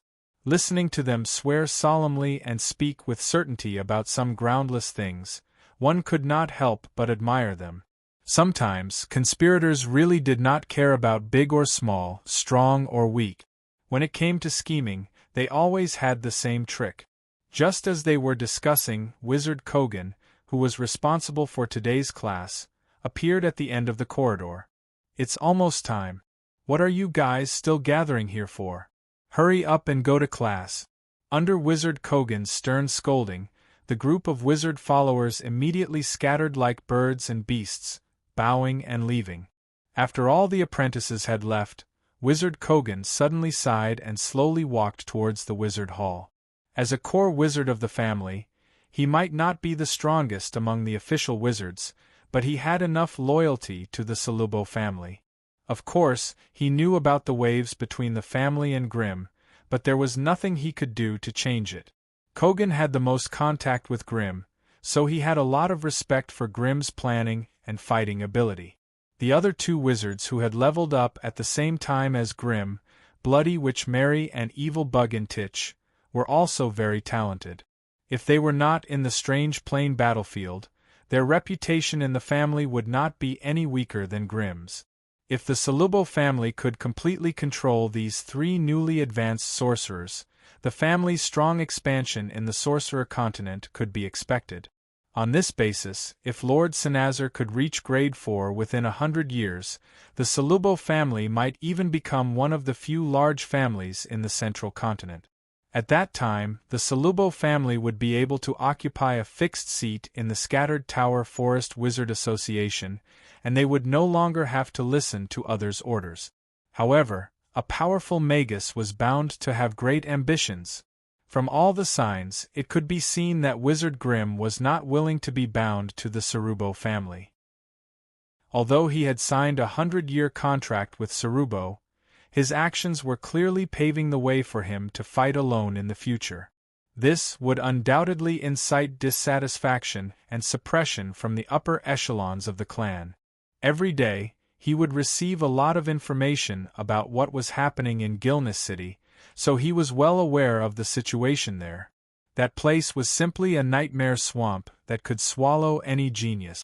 Moreover, it was formed under the intentional or unintentional influence of the higher-ups of the family. Regardless of whether Grimm was involved or not, what awaited him was probably a series of suppression arranged by the upper echelons of the family. If he was captured by the Anu family, the family would definitely use this as an excuse to redeem him in a public exchange. This way, the powerful image that Grimm had been building up would suddenly collapse. This should be enough to extinguish his ambition to go out and fight alone. Even if he was not involved, the situation in Gilnis City had completely fallen, and he would not be able to escape the suspicion and sanctions of the family. The title of fearing the enemy and cowering from battle was enough to suppress him for decades to come. No one would be willing to abandon a powerful fighter like Grimm, but they could not let him do as he pleased either. Therefore, it was necessary to suppress him. However, the intensity of the suppression had to be just right. Otherwise, it would be easy for the other party to complain. Even if Korgan wasn't there, he could still guess why Meryl had gone to find Wizard Forgan. From Meryl's reaction, Korgan could tell what Wizard Forgan's answer was. However, he clearly did not agree with Wizard Forgan's rough handling of the situation. Since Meryl was worried about her teacher and wanted to volunteer to go to Gilnis City to help, why not just agree to her request and even let her bring a few apprentices with her? This would also ease the suspicion of the family refusing to help. As a new wizard, Meryl did not have much battle experience. Not only would she not be able to help Grimm, she would even drag him down. Why wouldn't he do such a good thing? Unfortunately, Wizard Forgan was too old and rigid. He only knew how to follow Mr. Sinazar's orders, but he did not know how to be flexible. This way, wouldn't Grimm and his people believe that the family was purposely targeting them? Even if they succeeded in suppressing Grimm in the future, would they willingly give up on their ambitions? Most likely, they would just hide their hatred in their hearts. While thinking, Wizard Korgan shook his head and walked away. Gilnis City. If the faraway Ferdinand City was surging with undercurrents, then the current Gilnis City was already in an abyss of suffering. The apprentices guarding the Iron Ring mining field and the Level 2 resource point had all escaped back to the Bluestone Tower with injuries. However, Grimm's 4 apprentices were not among them. As for the 2 head apprentices, only Yuri came back. Head apprentice Moses, who was responsible for guarding the resource point, had also disappeared with the fall of the resource point. Following the apprentices back to the stone tower was a small box. Inside the box was a bloody severed human hand. After the apprentices identified it, it should be one of Grimm's apprentices. Although he didn't have any deep feelings for these disciples, even if they were all killed, he wouldn't shed a single tear. However, this kind of blatant slap in the face deeply provoked him. Even in this situation, Grimm did not mention anything about revenge after he met and comforted the apprentices. Instead, he went back to the second floor of the stone tower alone. Looking at Grimm's back as he walked away, the injured apprentices who were lying on the ground floor could not help but complain. Some of the more hot-tempered ones could not help but whisper, "Fire demon! Fire demon!" Sabrina, who was tending to their wounds, looked calm as if she did not feel anything. However, the young Bliss could not stand it. He angrily explained, "Sir has his own difficulties. This is obviously a scheme by the other party. What's the point of complaining like this? Conspiracy? What conspiracy? From the beginning to the end, there was only a water wizard who tortured us. We did not see any other wizards." Yuri, the only one here who had the right to lecture Bliss, continued, "The enemy only sent one wizard. If Sir Grimm was willing to stand up for us, he would not have let him take over the mine and the resource point. You what? A few apprentices with broken limbs would have to spend a lot of magic crystals, so they all spoke in an unfriendly tone. When we were fighting the enemy, why were you hiding in the back? Yeah. Since he's so stubborn, just send him to the resource point. You don't dare to fight the enemy, but you're blaming us." Bliss' face turned red as he faced the gossip of the apprentices. He could only try to defend his idol. "Sir Grimm is not the kind of person you think he is. He will definitely come up with a plan. Just wait a little longer. Wait. Now that the mine and the resource point have been lost, what are we waiting for?" Sabrina gently put down the healing potion in her hand and stood up.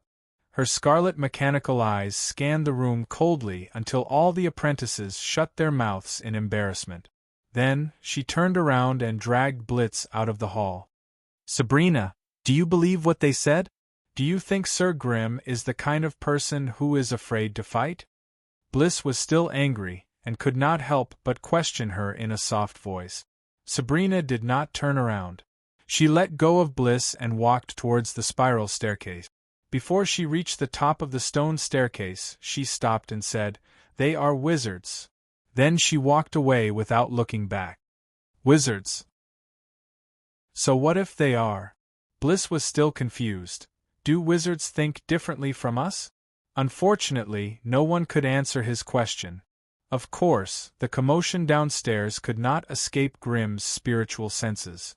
He could ignore the resentment of the apprentices, but he could not ignore them. The Anu family's magi had gone too far. In order to force him out, they were even willing to take the resource point by force. Although both families had a grudge against each other, they had not declared war yet.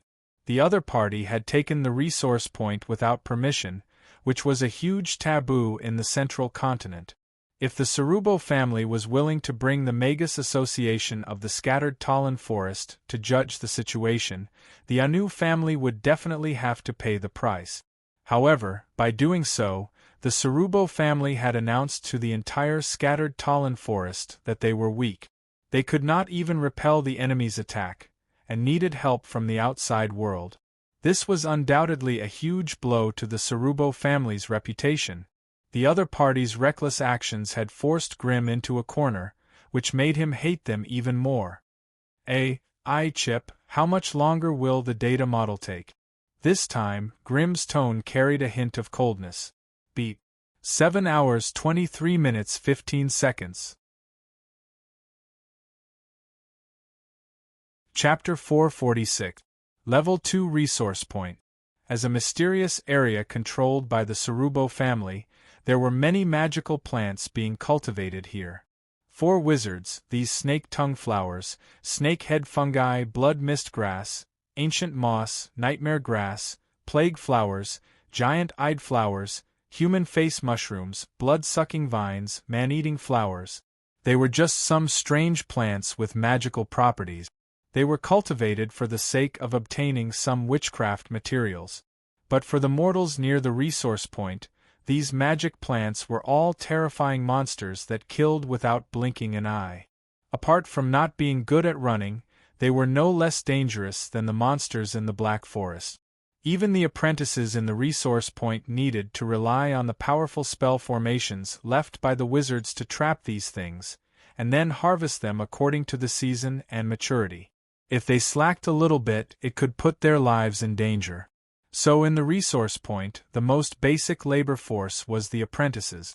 Ordinary mortals had no chance of survival. Most of the resource points were built in the wilderness because they were afraid that if there was a problem with the defensive spell formation and a magic plant escaped, it would be no less than a terrible disaster to the surrounding human settlements. In the history of the wizard continent there was an extreme example of this. A wizard family's laboratory was in danger of a leak. The mutated magic plant that was carefully cultivated by the wizards took advantage of the time when the defensive spell formation was suspended to transform its body into a kind of small floating spores and escape. Then, it infected a human town, turning thousands of people into terrifying spore people who had lost their self-will. Because they were very good at hiding, people did not notice the abnormality of the town's residents. These spore people actually lived in the town with human bodies for 2 months. If they were not too greedy and kept attacking the merchants and pedestrians who passed by the town, and finally encountered a wizard who stopped by the town, their true colors would not have been exposed so early. After that, the wizard family sent a large number of wizards and apprentices to participate in the encirclement. Only then did they find out that the group of spore people had unknowingly infected more than 3,000 to 4,000 people. There was no lack of high-level apprentices among them. Under the wizards' vigorous efforts, except for some of the spore people who escaped into the underground world, the rest were wiped out. From then on, the Magus families had tightened their control over their laboratories and resource points, in order to prevent similar incidents from happening again. As for the Level 2 resource point that the Cerubo family had set up here, the plants inside were all medium danger level magic plants. Even if they were leaked, there wouldn't be a large-scale demonic disaster like the Spore Men, but it would still be a terrifying threat to the surrounding mortals. But now, with the destruction of the resource point's defensive spell formation, a small number of magic plants had already escaped. However, the Flemish sorcerer who occupied this place did not seem to care at all. Instead, he was engrossed in forcing the 10 or so sorcerer apprentices to carry out destructive mining here. As for the burly Magus West Richard, he directly barged into the storehouse of the resource point and began to wantonly plunder the magic potion ingredients stored inside. Lemuel, on the other hand, had yet to show himself. Only a flock of red-eyed crows circled in the sky. High Apprentice Hill, whose right hand had been chopped off, was caught off guard by the terrifying vampiric vines that wrapped around his calf and slowly dragged him deeper into the forest. With his life hanging by a thread, Hill struggled with all his might while cursing at the Flemish Magus who was supervising him. "Damn sissy, you pervert! If you have the guts, go to the stone tower and find my teacher. You don't dare to face my teacher, but you only dare to lay your hands on us apprentices." The expression of the Flemish Magus, who had always been proud of his handsome face, changed drastically. He waved his hand in the air, and condensed a rune into the forest of vines. The vines that were baring their fangs and brandishing their claws immediately became even more ferocious. The vines that were originally wrapped around Hill's calf immediately produced a few green sprouts from their ends. They coiled together and formed a humanoid mouth. The jagged edges of the tender leaves were like the teeth of a monster, madly digging into Hill's flesh and tearing at his flesh. Some of the snake-like vines even drilled into Hill's blood vessels, and the gurgling sound of blood being swallowed could be heard clearly. The ravaging of the vines also brought Hill indescribably huge injuries and intense pain. The heart-wrenching and lung-splitting mournful screams made the expressions of all the captured apprentices slightly change. One by one, they lowered their heads, not daring to look straight. If it wasn't for the fear of angering this sinister Magus, they would have covered their ears and eyes and stopped listening to everything in front of them. A red-eyed crow flapped its wings and landed on a huge tree next to Flender. Tilting its head, it sneered disdainfully. "Aren't you afraid that after you kill this apprentice, that fire demon will come after you with all his might?" "Come after me?" A sinister smile appeared on the Flemish Magus' face. "Does he dare to come out of the stone tower? We've already tossed and turned to this degree, but he still won't come out. In my opinion, I'm afraid that his past achievements are also greatly exaggerated." He's just a coward."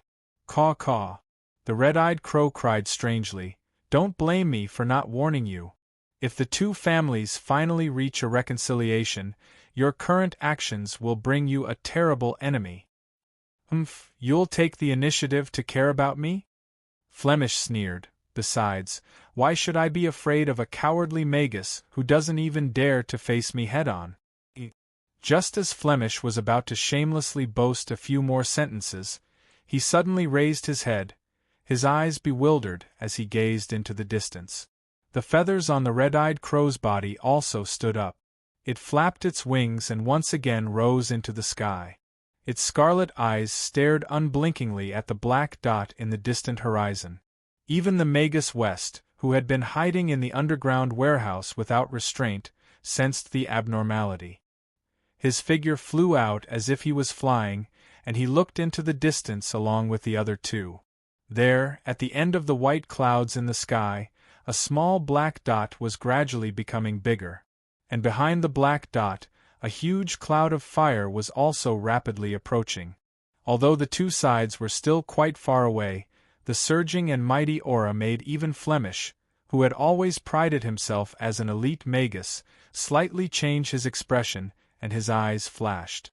"It's him?" Flemish quickly identified the newcomer. For a long time, the three of them had been trying their best to force Grimm out of the stone tower, so they were very familiar with his aura. However, at this moment, the demonic godlike figure that came with a monstrous power made the few people present swallow their saliva with difficulty. This was the enemy they had always wanted to deal with? Damn it, how could it be so powerful? A violent hurricane like the roar of a mountain or the roar of a tsunami approached them.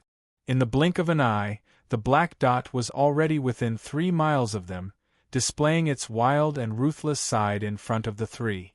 This is a giant dragon? Although the three of them were experienced and knowledgeable, when they suddenly saw a strange giant dragon covered in green scales, with its skin and flesh made up of violent cyclones, they were dumbfounded and did not know what to do. It had been many years since the Magus world had seen a living giant dragon. According to legend, the East Coast Magus Association had combined the ancient giant dragon's bloodline with the remnant sea dragon's bloodline in the endless ocean, and created a few hybrid pseudo-dragons. However, in the scattered towers far away from the ocean, it was rare to see the existence of dragon-like creatures. After careful observation, the three magi confirmed that this giant green dragon with its head held high and chest puffed out was not a real magical creature, but an elemental puppet, a wind-type elemental puppet. As the wind dragon approached, the three of them finally noticed the tall figure of a Magus behind it. This was a powerful Magus that was unforgettable at first glance. He was not old, and his handsome face still had a trace of youthfulness that had yet to fade. He was not a physique refinement Magus, but he had a well-proportioned and perfect body. He had sturdy and firm muscles, dark red and lustrous skin, and a head of dark red long hair that almost reached his waist. Coupled with the dark red glow in his black eyes, he exuded a demonic, wild, and ruthless aura. Due to the man's flamboyant demeanor, it was easy to overlook the 3 iron stones spinning rapidly above his head, the strangely shaped and powerful wizard's staff in his hand, and the strange witchcraft book hanging on his waist. However, what made the 3 of them even more astonished was that the huge flaming cloud wasn't the effect of a spell. Instead, it was a huge flaming cloak that was dragged behind the wind dragon's back due to its extremely fast flying speed. The flames on the surface of its body soared into the sky. This discovery shocked the 3 magi, and their expressions became even more solemn. Damn it, this fire demon clearly only had the strength of a veteran magus, so why was it able to give them such a heavy psychological pressure? This was especially true for Soul Magus Lammer, who had fought with Grimm once or twice before. He was so shocked that he could not control himself. When he had first met Grimm, he had not realized that he had such shocking strength. Under the gazes of the 3 magi, the 19-meter-long elemental wind dragon, which was filled with a cruel and tyrannical aura, suddenly stopped in the sky above them, more than 100 meters above the ground. Grimm, who was standing on the back of the wind dragon, looked down at the scene. When his gaze fell on the disciple Hill, who was still struggling in pain, a dazzling red light suddenly shot out from the depths of his eyes. "How dare you?" Grimm smiled coldly. "All of you deserve to die." With that, a dark red lava ball the size of a human head left his hand and was thrown into the forest of magic vines. Bang! A huge shockwave of flames engulfed the entire garden, and half an acre of the vines were engulfed in a sea of flames. All the vines curled up and struggled under the impact of the violent flames, thrashing their bodies in pain. Unfortunately, it was all for naught. The elemental flames came and went quickly. Chapter 447. Facing Grimm's attack, the 2 wizards did not stop him. Instead, they silently evaluated his attack power. 130 degrees. A casual attack from the fire demon could cause 130 degrees of fire damage. This kind of attack power was simply shocking. Even Flender, who had always been an elite wizard, could not reach such a terrifying level. He was a water wizard, but he did not choose to specialize in it. If he did that, he would be easily targeted by others. Under normal circumstances, Flender's spell damage would only be between 80 to 100 degrees. If he used the necessary spell materials and incantation gestures, the damage could be increased by another 5 to 15%. Although he had created his trump card, the Water Dragon Wave, and defeated 3 wizards at the same time, that was because the attack power of the Water Dragon Wave was very dense, and there were no elite wizards on the enemy's side. After all, the highest attack power in the core area of the Water Dragon Wave was only 110 degrees, and the area around the edge was only 70 degrees. If it wasn't for Flender's special technique that allowed him to form a dense whirlpool of water dragon waves that lasted for 40 seconds, it would have been very difficult for him to become a famous battle wizard in the Anu family with this technique alone. Therefore, facing this fire demon that only had the basic power of an experienced wizard, but could temporarily explode with the power of an elite wizard, the elders of the family immediately sent Flender here. In order to be safe, while Flender was transferred over, the family's veteran Magus Sicker was also sent over. It was for his partner, Flender, to capture this slightly famous fire demon Grimm in one fell swoop. As for the soul wizard Rammel, his individual combat power was really nothing to write home about. He might not even be able to defeat a normal wizard in a head-on battle. But once she finds a gap in your heart, then the lethality she shows is even more terrifying than Flender. Grimm burned down the magic vine forest and saved Hill, but he did not have any intention of jumping down from the wind dragon. He sat on top of the wind dragon and coldly glanced at the flock of red-eyed crows that were spreading their wings and flying away. Then, he shifted his gaze back to the blue-robed wizard Flender and the armored Simon. Grimm didn't even say a word. He raised his destructive flame wand high up in the air, and a powerful incantation echoed in the sky. A large-scale fire spell was formed in his hand in a split second. From the looks of it, it seemed to be a large-scale crimson flame storm. Damn it, even though he already knew that Grimm specialized in fire element and could cast spells much faster than normal elemental wizard. However, it took less than 5 seconds for a large-scale spell to take shape. This speed still shocked the two Anu family magi. "I'll hold him back, you give him a ruthless." Secretly transmitting to Flender, Sicker's eyes flashed with a fierce light. His robust body slightly swayed, and he appeared on the ground below the wind dragon's enormous body. His body flickered again, and a golden silhouette appeared less than 2 meters below the wind dragon's abdomen. Richard was a bona fide physique refinement magus, and his control over his body had long since reached a terrifying level that ordinary people could not achieve. With the help of the golden headband that gave him the ability to levitate in the air, he stomped on the ground continuously. It was as if he was not stepping on empty air, but solid ground. The golden leopard claw in his hand struck out continuously, aiming at the wind dragon's abdomen. And Flender, who remained on the ground, was surrounded by ripples of water, blue light surging, wave after wave of shields and water ripples rising one after another, firmly protecting him within. After completing the basic defense, Flender took out a fist-sized sapphire and used it as a medium to quickly cast Ice Spear Shot. Ice spells were a variant of water spells, and Flender had quite a few of them. However, their attacks were still not as fast as Grimm's fire spells. Almost as soon as the two finished communicating, Grimm threw out the crimson flame storm while transforming into a flame demon. A curling pillar of fire soared into the sky with Flender at the center. There was a trace of purple in the crimson and rolling elemental flames. It immediately burned the defensive spell around Flender's body with crackling sounds and splashing water everywhere. The wind dragon that Grimm was riding was not as stiff as a normal elemental puppet. Instead, it was as flexible as a real dragon. Facing the golden leopard claw that was attacking like a storm, the wind dragon swung its long tail, and a pair of wide wings of wind slightly fluttered. Layers of transparent whirlwinds appeared on the surface of its body. Under the wind dragon's meticulous control of the elements, each layer of the whirlwinds had a different direction of rotation.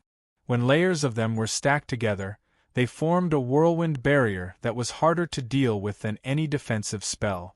At least, even with Wizard Richard's wild strength, the crazy swinging leopard claw was almost deflected by the whirlwind barrier. If it was a slightly weaker agility-type wizard, they might not even be able to break through the outer layer of the wind dragon's defense. The golden leopard claw broke through the layers of whirlwinds and finally made contact with the thick hind legs of the wind dragon. Dazzling sparks flashed. Richard and the wind dragon were thrown away at the same time, and the distance between them quickly increased. However, Grimm had instantly turned into a huge, ferocious demon covered in flames. With a point of his magma hand that was covered in flames and thick smoke, a series of exploding fireballs were shot towards Richard. Richard did not have the ability to fly, and the floating ability that the golden headband gave him was not as flexible as if he was actually standing on the ground. The golden leopard claw waved continuously, breaking dozens of exploding fireballs flying towards him. His tall and sturdy body quickly retreated, dodging most of the flame ripples. As for the remaining flame ripples, it was not a problem for him to withstand it with his golden leather armor. While Richard was trying to find a gap in the air to fight with Grimm, who had turned into a flame demon, Flender, who was standing on the ground, had already prepared another large-scale spell. Whirlwind Strangulation. A huge amount of water elements gathered from all directions, condensing into a whirlpool that spun rapidly around Grimm and the wind dragon. The moment the whirlpool was formed, it suddenly closed in the next second. A loud dragon's roar came from the whirlpool that was filled with water splashing and turbid waves. The colossal wind dragon, whose entire body was so condensed that it was almost solid, darted out under the protection of a transparent whirlpool, while the huge balrog that perched on its back shrouded itself in a magma barrier, forcibly blocking the all-encompassing whirlpool from extending outwards. Water and fire collided. The balrog's body was almost completely stuffed by the steaming heat waves and choking steam. In the mist that filled the sky, Lord Gao's body was surrounded by terrifying flames. Magma fireballs and magma spears were like meteors flying across the sky, striking towards Flender like raindrops. At the same time, one could also feel the continuous violent shockwaves from the depths of the mist, as well as the fierce roar of Wizard Richard. That Grimm seemed to have gone crazy. He didn't even care about Wizard Richard's close combat. He just relied on the Wind Dragon's nimble and light movement speed to dodge his attacks, and then put most of his energy into fighting against Wizard Flender's spells. The violent magma fireballs and the dense water arrows intertwined in midair, either annihilating each other or brushing past each other, continuously wearing down their opponent's defensive spells. The three of them were like a horse lantern, quickly moving around the resource point. Wherever they passed, the spells that missed would cause terrifying damage to the surrounding environment. The magic plants that could normally wreak havoc in human society had now become the most delicate of glass flowers. With just a slight touch, they would shatter into pieces. Grimm threw a flaming storm at them from above, but Flender dodged it. The violent flaming shockwaves spread in all directions, drowning the garden and the magic plants within a radius of 200 meters in a sea of fire. By the time they moved to another location, the ground had already been scorched and cracked, and a thick layer of ash had piled up on the ground. Meanwhile, the blizzard that Flender summoned was like a cold current, instantly freezing the demonic plants within a 100-meter radius into sparkling and translucent ice flowers. As the shock wave of the explosion swept past, everything exploded into fragmented ice crystals. The terrifying magic plants that had been trapped in the garden by the powerful spell formation seemed to have a premonition of their future. They all screamed and clustered together. Unfortunately, this could not save their lives. Whether it was a magma fireball flying across the sky or a huge white wave crashing into them, to them it meant the end of their lives.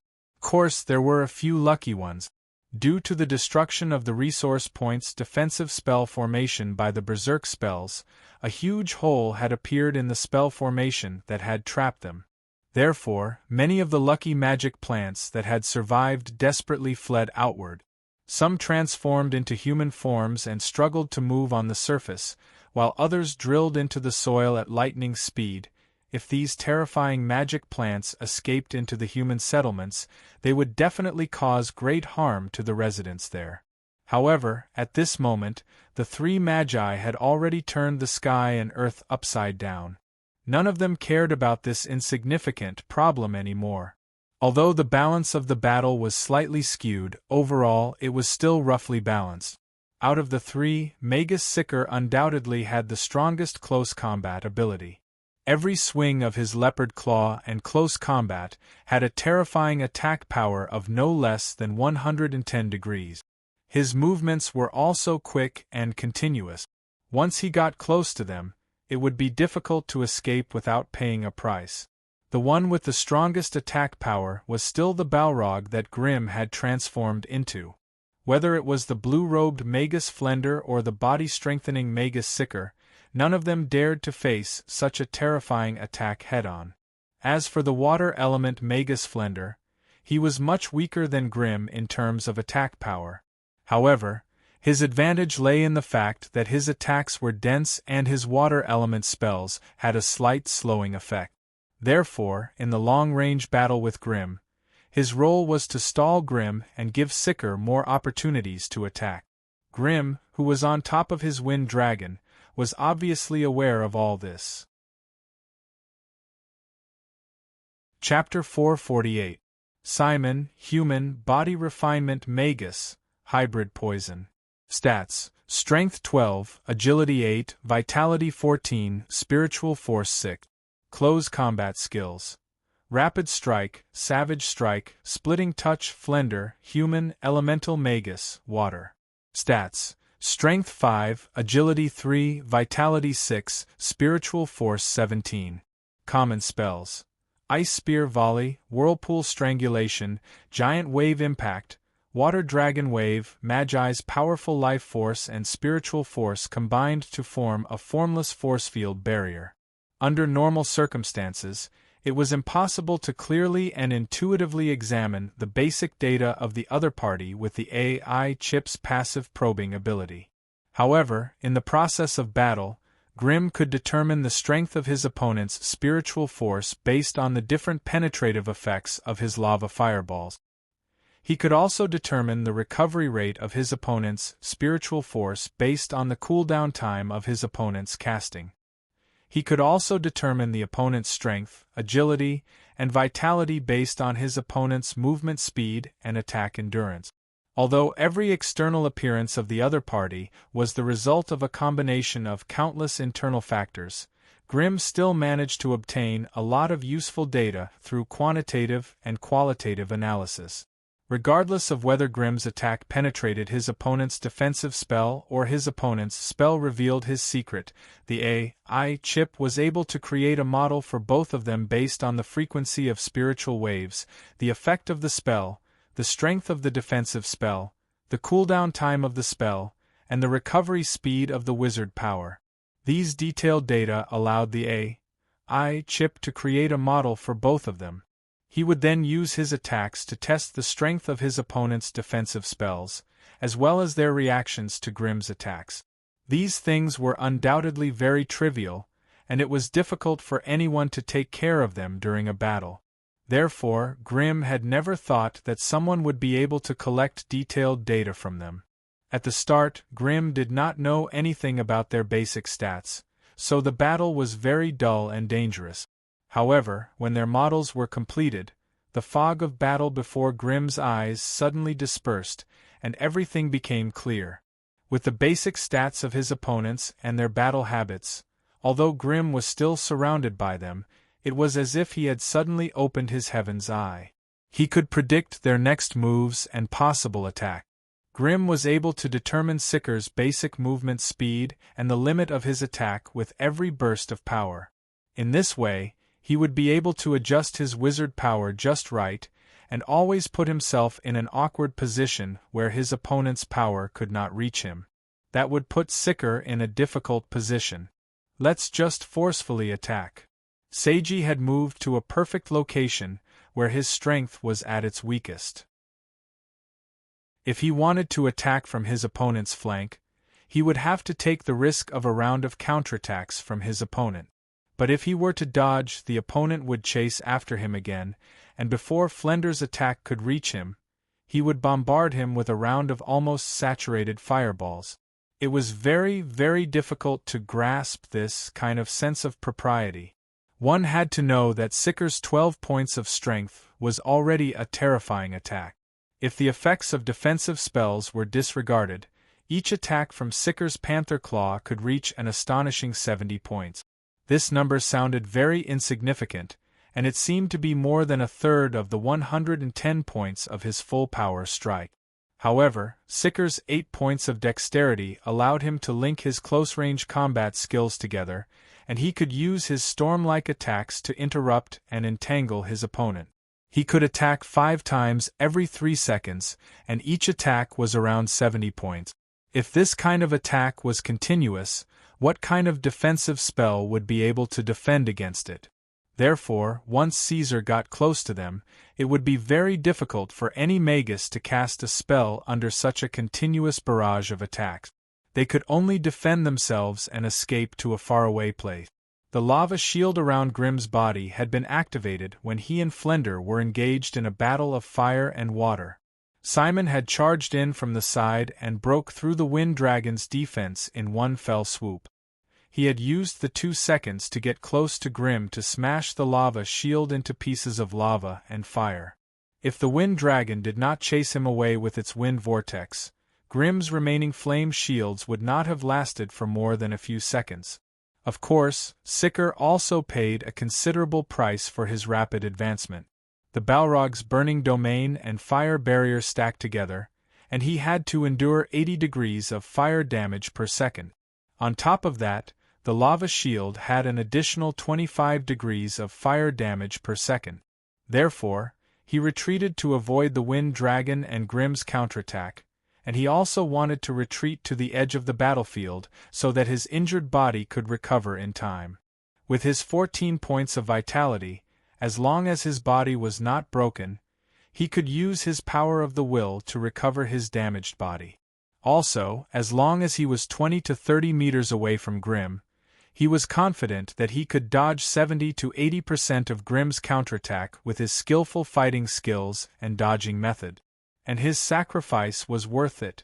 While he was holding Grimm back for a few seconds, Flender once again condensed that terrifying water dragon wave, and it swept towards Grimm like a storm. Without a lava shield, it would be difficult for Grimm to survive this wave of attacks unscathed. If it was before, Grimm would have to waste the Wind Dragon's power to raise a giant wind barrier to escape from Flender's spell range.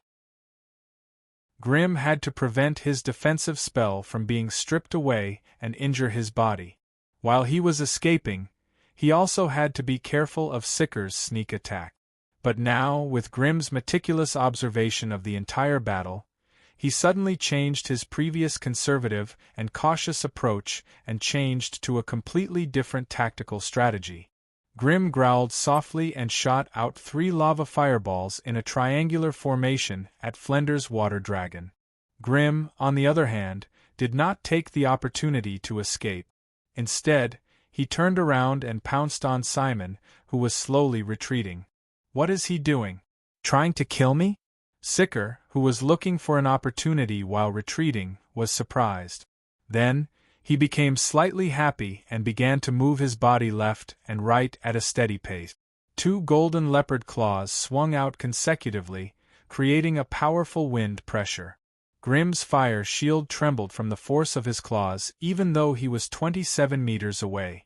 At such a distance, he was 80% sure that he could dodge Grimm's attack and then take advantage of the time Grimm needed to cast a spell to close in and kill him.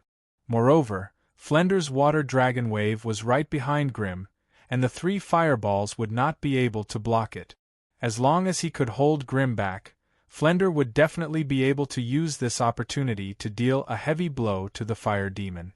Countless calculations flashed through Sicker's mind, and he unquestionably chose to press forward. Grimm had no doubt predicted Sicker's decision. It could even be said that Sicker's decision was largely due to Grimm's intentional guidance. He did not repair the missing lava shield in time, and when Flender's big move was about to hit Sicker, plus Grimm had been intentionally misleading Sicker since the start of the battle, and he did not have the means to instantly injure Grimm. All these factors finally made Sicker, who was overconfident in his own strength, make a wrong decision. The 3 lava fireballs that exploded behind him formed a wave of wild flame ripples, causing Flender's mighty water dragon wave to be intercepted by a few fingers. During these few seconds, Grimm, who had transformed into a fire demon, raised his hands up high, and a terrifying fire cloud filled with lava bubbles appeared above his head in an instant. Facing Grimm's terrifying spell, Sicker did not have the slightest intention of retreating. Instead, he was like a shark that smelled blood. His body quickly flashed, and in just a few seconds, he was already in front of Grimm. According to Sicker's calculations, he only needed to spend a few seconds to break through the Wind Dragon's wind barrier, then he could easily cut to the Fire Demon's side and use Savage Strike to interrupt the Fire Demon's large-scale spell. At that time, if the Fire Demon wanted to get rid of him, it would be a delusion if he did not pay a price in blood. Unfortunately, just as he arrived in front of Grimm, the Wind Dragon under the tall Fire Demon suddenly opened its huge mouth, and a loud and clear dragon roar filled his ears. Along with the dragon roar was a vast and unstoppable dragon aura. Dragon aura? As soon as this name appeared in his mind, Sicker felt his body tremble slightly, and his spirit was shaken to the point that he could not control himself. He actually fell into a spirit shock state at the most crucial moment.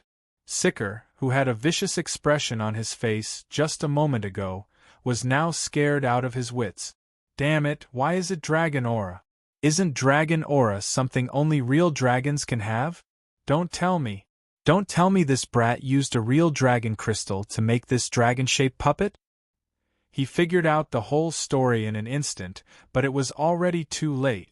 The terrifying fire cloud that was surging just a moment ago was instantly dispersed by Grimm. From his relaxed movements, it could be seen that the burning cloud spell was just a pretense. Otherwise, even with Grimm's extraordinary talent, it would be difficult to disperse such a large-scale fire spell without paying a price. When Sicker's face was filled with fear, and he could not control his body, the fire demon's huge magma hand opened up, and a glowing red spellbook appeared without a sound. Asterisk whoosh, asterisk the thick parchment quickly flipped. Every time it flipped to a new page, a three-dimensional yet small strange rune and countless incantations that were hard to decipher would appear on the originally blank page. As Grimm's spirit continued to vibrate, one powerful single-target spell after another was launched at the speed of 1 per second. Chapter 449. How painful would Grimm's spells be? 155 degrees of fire spells rained down on Lucian's body. Even a golem made of magic iron alloy would be melted into molten iron, not to mention Caesar's body was made of flesh and blood. His body had been tempered with poison all year round, which allowed him to condense an invisible barrier around his body when his wizard energy surged. This barrier was formed by the combination of his life magnetic field and spiritual force. It could resist almost all elemental, mental, poison, and curses. The damage it could reduce depended on the individual's strength. With Caesar's strength as a veteran wizard, he could reduce elemental damage by 30% to 50%. Moreover, after his body was tempered, even without any spell equipment, his iron-like body was no weaker than a top-grade anti-magic armor. This was the most terrifying thing about body-tempering wizards. They could completely withstand the bombardment of elemental wizards, rush to the opponent's side, and end the battle with a violent blow. If the opponent did not have enough mobility spells, the outcome of the battle would be very simple. However, this was only applicable to normal wizards. The basic attack power of a normal grade 1 wizard was between 70 to 100 degrees. Those that could exceed 100 degrees were already the threshold of a veteran wizard. To reach the elite level, the threshold was 130 degrees. Flender's trump card, Water Dragon Wave, might only have an attack power of 110 degrees, but its effect could last as long as 40 seconds. In other words, the attack power could reach an astonishing 140 degrees. If he was facing a normal wizard's attack, even if he could achieve Grimm's terrifying instantaneous effect, his attack power would not be enough to destroy Caesar's body. 100 degrees of elemental damage would be reduced by 30% to 50%, and part of it would be absorbed by the golden armor. Only then would the rest be used on Caesar's body. Even if Sicker didn't dodge and took the full brunt of the spells, his body would only need to withstand 30 to 40 degrees of elemental damage, and he would be fine. For Caesar, who had tempered his body to the point that it was comparable to a wizard's weapon, this bit of damage was completely within the range of what he could endure. Although they would suffer some pain in the process, they would not lose their basic combat abilities. However, Grimm's 155 degrees elemental attack was beyond what his body could endure. The damage was shocking. Thus, as soon as the 3 spells landed on his body, Sicker's body melted. His sturdy muscles that were as sturdy as iron ingots quickly crumbled and corroded under the raging elemental flames. After the force field barrier on his body was broken, Sicker's entire body was immediately engulfed by the elemental flames that reached more than 3,000 degrees Celsius and burned fiercely. At this moment, the flames were burning his skin, hair, flesh, and bones. The pain from every corner of his body allowed him to break through the intimidation of the wind dragon. He screamed in pain as he escaped from Grimm's side. However, no matter where he fled to, that layer of raging flames always wrapped around and followed him. The sound of flesh being burned and eroded could be heard clearly. No matter how strong Sicker's magic resistance was, the surface of his skin wrinkled, shriveled, cracked, and burned to ashes under the terrifying flames. Without the protection of his skin, the exposed flesh and bones were immediately exposed to the flames. His powerful mental strength allowed him to clearly sense every inch of his skin, every piece of flesh, every tendon, and every bone sizzling in the flames. This kind of terrifying feeling caused him to lose his courage, and it also caused him to become even crazier. On one hand, he crazily waved his claws in the direction where Grimm might be. On the other hand, he was howling in pain, calling for Flender's help. He was doing his best to block the elemental flames on the surface of his body. Although he was burned to a terrible state, it did not harm his body. As long as his companions came to his aid in time, there was still a possibility of healing such a huge wound, even though it looked miserable. Flender, who was controlling the water dragon wave from afar, raised his eyebrows and shot out a cold light from his eyes. As his hands moved rapidly, the raging waves chasing after Grimm abruptly turned into a dozen water dragons. They forcefully broke through the magma field created by the explosion of the lava fireball and rushed towards the tall and sturdy back of the Balrog. Even at this moment, Flender still chose to attack the enemy first. As for saving Sicker, he might as well wait until he caught Grimm. As for Grimm, he had placed all his attention on Wizard Sicker. Now that he was facing the overwhelming water dragon wave, it was too late for him to escape.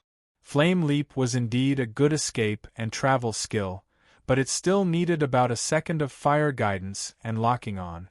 However, the water dragon wave did not give him the time and opportunity to escape. His lava and fire shields had almost been torn apart by Sicker, and the remaining shields and energy shields would not be able to withstand Flender's powerful spells. However, in the face of danger, Grimm was not afraid at all. His huge body sank and strangely merged with the body of the wind dragon. The wind dragon, which was 17 meters long and had a wingspan of 6 meters, abruptly twisted its body. Its spindle-shaped tail whistled as it whipped the struggling Sicker out of the sky. However, the wind dragon, who had turned its body around, was instantly sucked into the violent water dragon wave. It could not help but somersault in the air.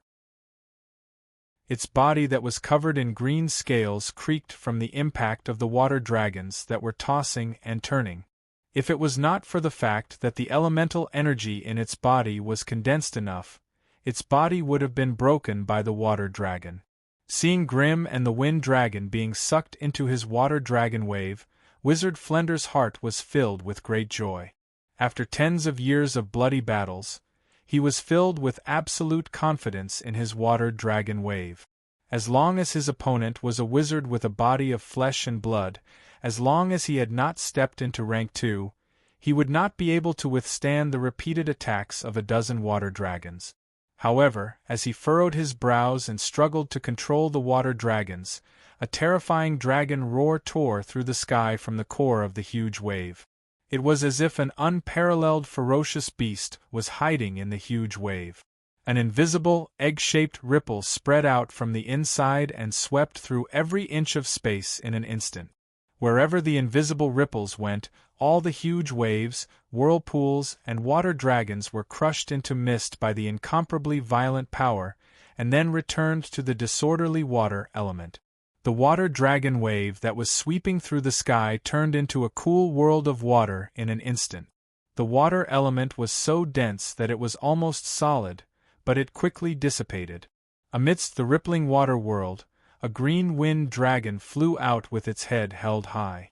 Within its body, the originally colorless and transparent whirlpool had been replaced by surging, violent flames. This This was simply a demonic wind and fire elemental dragon. When the Tempest dragon landed heavily on the ground, strands of demonic fire dispersed from its body. Then, Grimm's tall and mighty Balrog body condensed on its back. The blue-robed wizard Flender sucked in a breath of cold air. Before the battle, he did not have any special understanding of the wind dragon's strength. He only felt that its appearance was fierce and imposing. However, through the attack of the water dragon wave, he could vaguely feel the approximate strength of this wind dragon. It was definitely stronger than him. In other words, it had the strength of a top-notch elite wizard. Even if he did not count Grimm, if he had to fight this wind dragon alone, his chances of winning would not exceed 20%. Now that the wind dragon and that damned Grimm were cooperating so well, his chances of winning would probably be even lower. No. It was not a question of whether he could win or not. Instead, it was a question of whether Grimm would let him escape. Flender's handsome face suddenly contorted into a sinister expression. That damned family elder, what kind of information did he give me? Didn't he say that he was only dealing with a fire wizard who had the strength of an elite wizard for a short period of time? Where did this elite wind dragon come from? For a moment, Flender's expression kept changing due to the complicated emotions in his heart. However, his hope of continuing the battle was quickly dwindling. He could clearly sense that Sicker had suffered heavy injuries and was lying in a deep pit in the distance, howling in pain as he waited for help. The flock of red-eyed crows that had been spying on him from afar had also disappeared. His two companions could no longer be relied on. What was the point of continuing the battle? Large beads of sweat appeared on Flender's forehead, and his expression was ferocious and pained. Grimm controlled the wind dragon to take a step forward, but Flender, who was struggling, suddenly raised his arms. "Surrender. I surrender. According to the rules of wizards, you can take all my resources, but you can't hurt my body. I want to enjoy the treatment of a surrendered wizard." Caw. Was that even possible? As soon as he advanced, he went to fight in another plane war. After that, he came back and participated in a small conflict with his family. Since then, Grimm had been busy running around all day. He rarely had the chance to stop and learn some unpopular knowledge among wizards.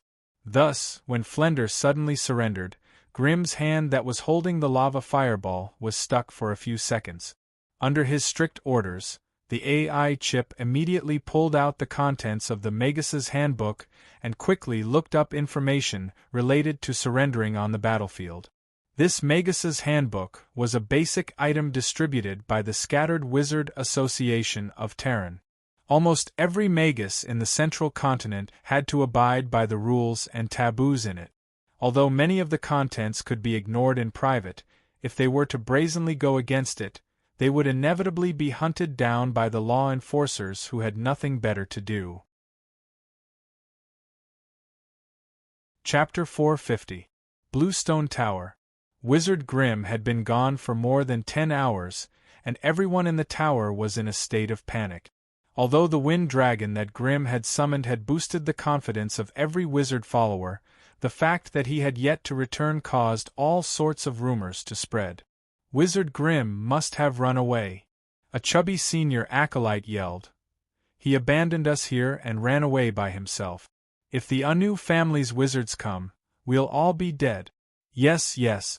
Since the Lord Wizard still hasn't returned, he must have gone back to his family. Then what should we do? Let's run. I don't want to be cannon fodder here. Someone was yelling, and the rest of the acolytes began to waver. Even Yuri was squeezed into the crowd. His eyes flashed as if he couldn't make up his mind. Although they had no choice but to abandon the resource point and the mine, it was still hard to predict how the family would deal with them. In a situation like this, it was easy for people to let their imagination run wild, and it was easy for them to do unimaginable things. What are you doing? At this critical moment, the first one to step up was still the junior acolyte Bliss. Lord Grimm has already gone out to deal with the Anu family's wizards. I believe in Lord Grimm. He will definitely bring us victory. At this time, you're still thinking about running away? Are you still human? Yes. We're not human. The chubby senior acolyte spoke again. He waved his fist and walked in front of Bliss. If it wasn't for Sabrina standing in front of him, he might have already started a fight. It's been so long, and your Lord Grimm still hasn't returned. What proof do you have that Wizard Grimm didn't run away? What proof do you have that he can defeat those sorcerers with ill intentions? Maybe he has already been defeated, and is. What is he doing? A low roar came from outside the tower. As the wind howled, the wind dragon's huge body suddenly fell from the sky. Then, it spat out two terrifying human figures from its mouth. Grimm's huge body steadily walked down from the wind dragon's back, and behind him were four figures that were staggering. They were his acolytes. Take the four of them down for treatment. Pay special attention to Hill. His injuries are more serious. Sabrina bowed and accepted the order. She strode forward and extended a few silver-white metal tentacles from all over her body to gently support them. Bliss, who had been arguing until his ears were red, saw Grimm. His eyes lit up and he hurried forward. Lord Grimm, Grimm raised his hand and interrupted him. Go help Sabrina. I'll take care of things here. After saying that, he walked towards the fat apprentice step by step with the help of his staff. He lowered his head and said, Were you the one who confused people's minds just now? You said that I've already lost. What am I doing now? Kakeek, the sound of teeth chattering could be heard clearly. The pig-like acolyte's legs went soft, and he crawled on the ground. His whole body trembled like a sieve, and his teeth chattered like a machine gun. He couldn't even speak a complete sentence. Dong. There was a dull sound. The spell formation in Grimm's hand paused slightly on the ground, and a nameless flame ignited on the fat acolyte's left hand. Immediately, the acolyte screamed like a pig being butchered. You! Grimm's eyes darted around, and he immediately pointed at a few people. Go and invite the two Anu family wizards in. Wizards? Captives? Only then did the acolytes realize that the two humanoid creatures that were spat out by the wind dragon were actually magi. However, at this moment, one of the two magi, who were usually high and mighty, was charred black like charcoal. His body was still emitting a thick charred smell and black smoke. Although the other one was unscathed, his robe, staff, talisman, and ring were all gone. Instead, his shoulders, hands, and feet were all marked with strange flame runes. These flame runes seemed to have the function of sealing wizard power and shackling the body.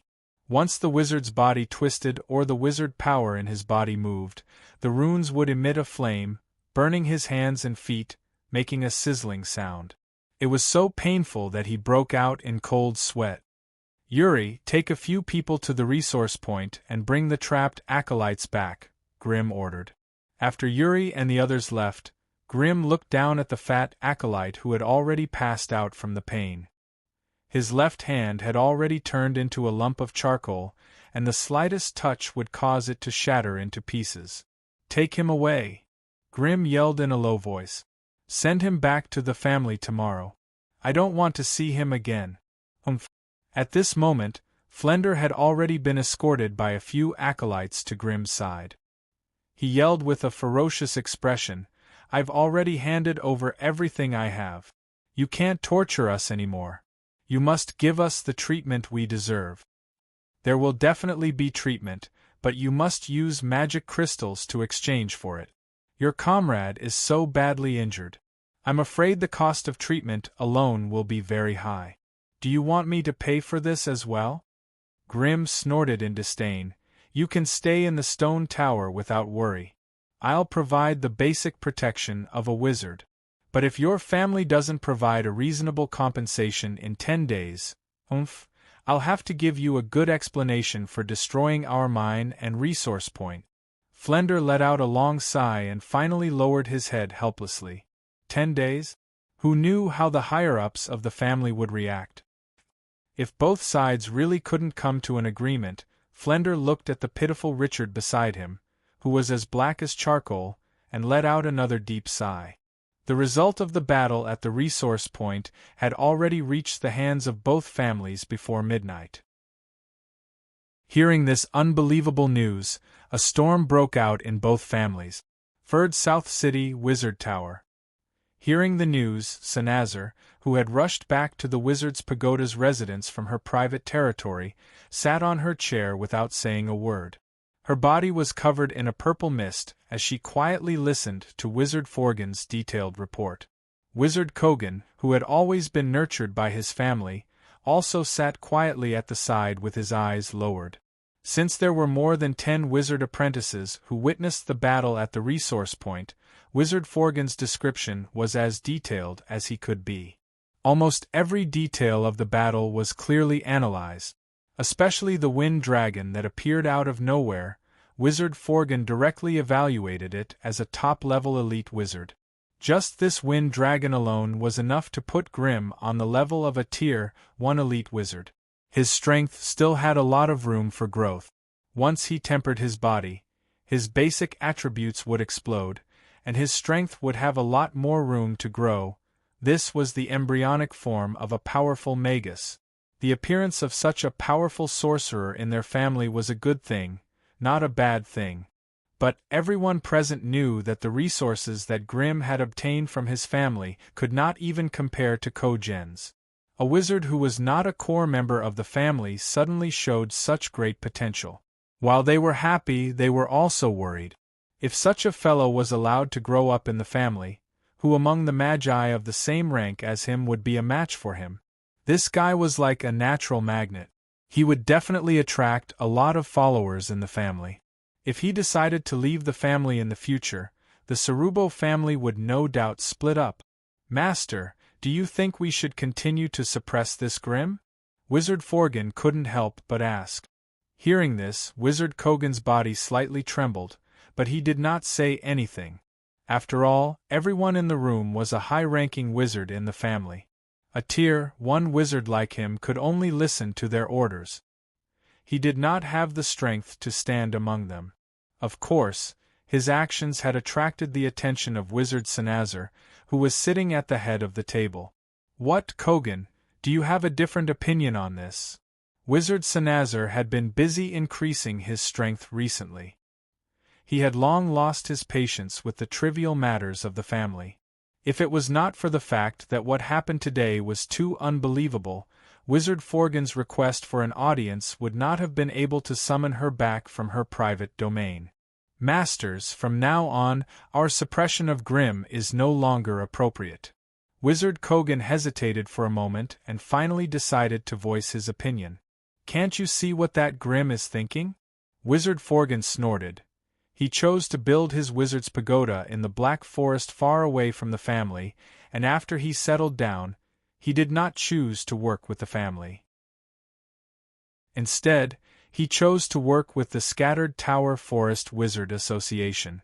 What is he trying to do? He is preparing for the future, Wizard Kogan said straightforwardly. Humph, if you know, why are you still speaking up for him? Do you know how much danger he will bring to the family if we let him go? Wizard Forgan's tone became more and more serious. So, Master, are you planning to force him away? Force him away? Where can he go? He signed a 100-year contract with the head of the family.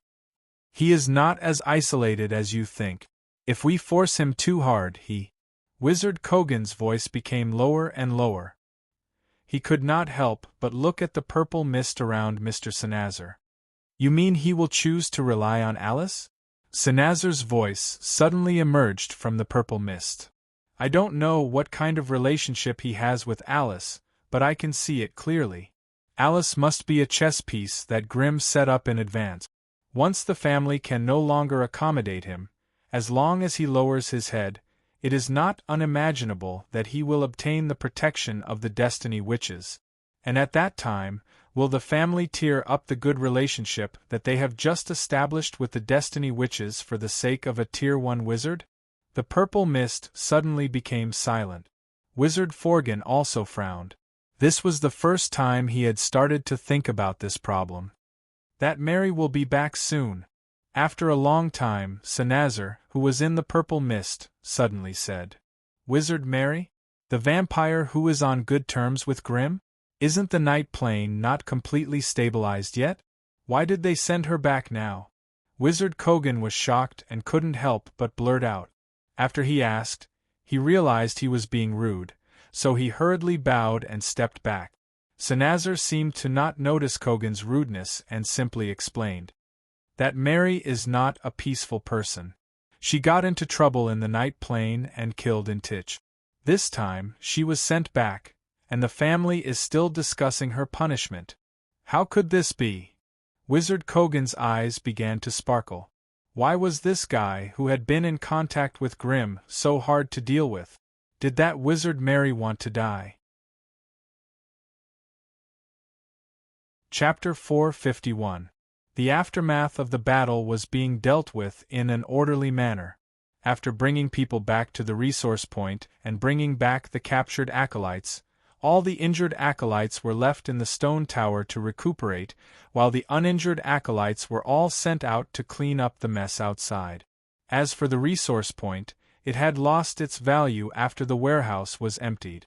The fight between the three sorcerers almost brought about devastating damage to the resource point.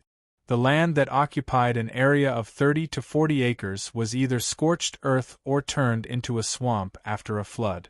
Most of the magic plants were destroyed by the shockwaves of the battle, and the rest took advantage of the broken defense circle to escape.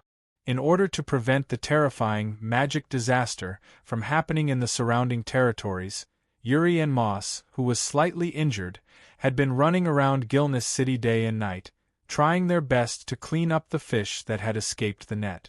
Even so, there were still more than a dozen strange events happening every day, which made them very tired. After hearing the detailed descriptions from the captured wizard apprentices, almost every wizard apprentice understood how powerful Wizard Grimm was and quickly became his worshippers. 3 wizards? According to Acolyte Hill, the Anu family had actually sent 3 magi over. One of them was burned to a crisp by Wizard Grimm, and he was still lying on the second floor of the stone tower, wailing in pain. Although he had received basic treatment, most of his burnt body would have to go through a lot of torment if he wanted to recover.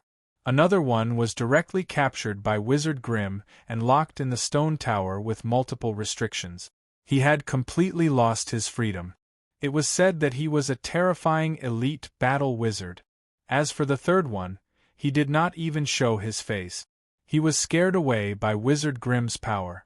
The battle at the resource point had instantly raised the morale of the family's apprentices, and their worship of this fire demon had reached its peak.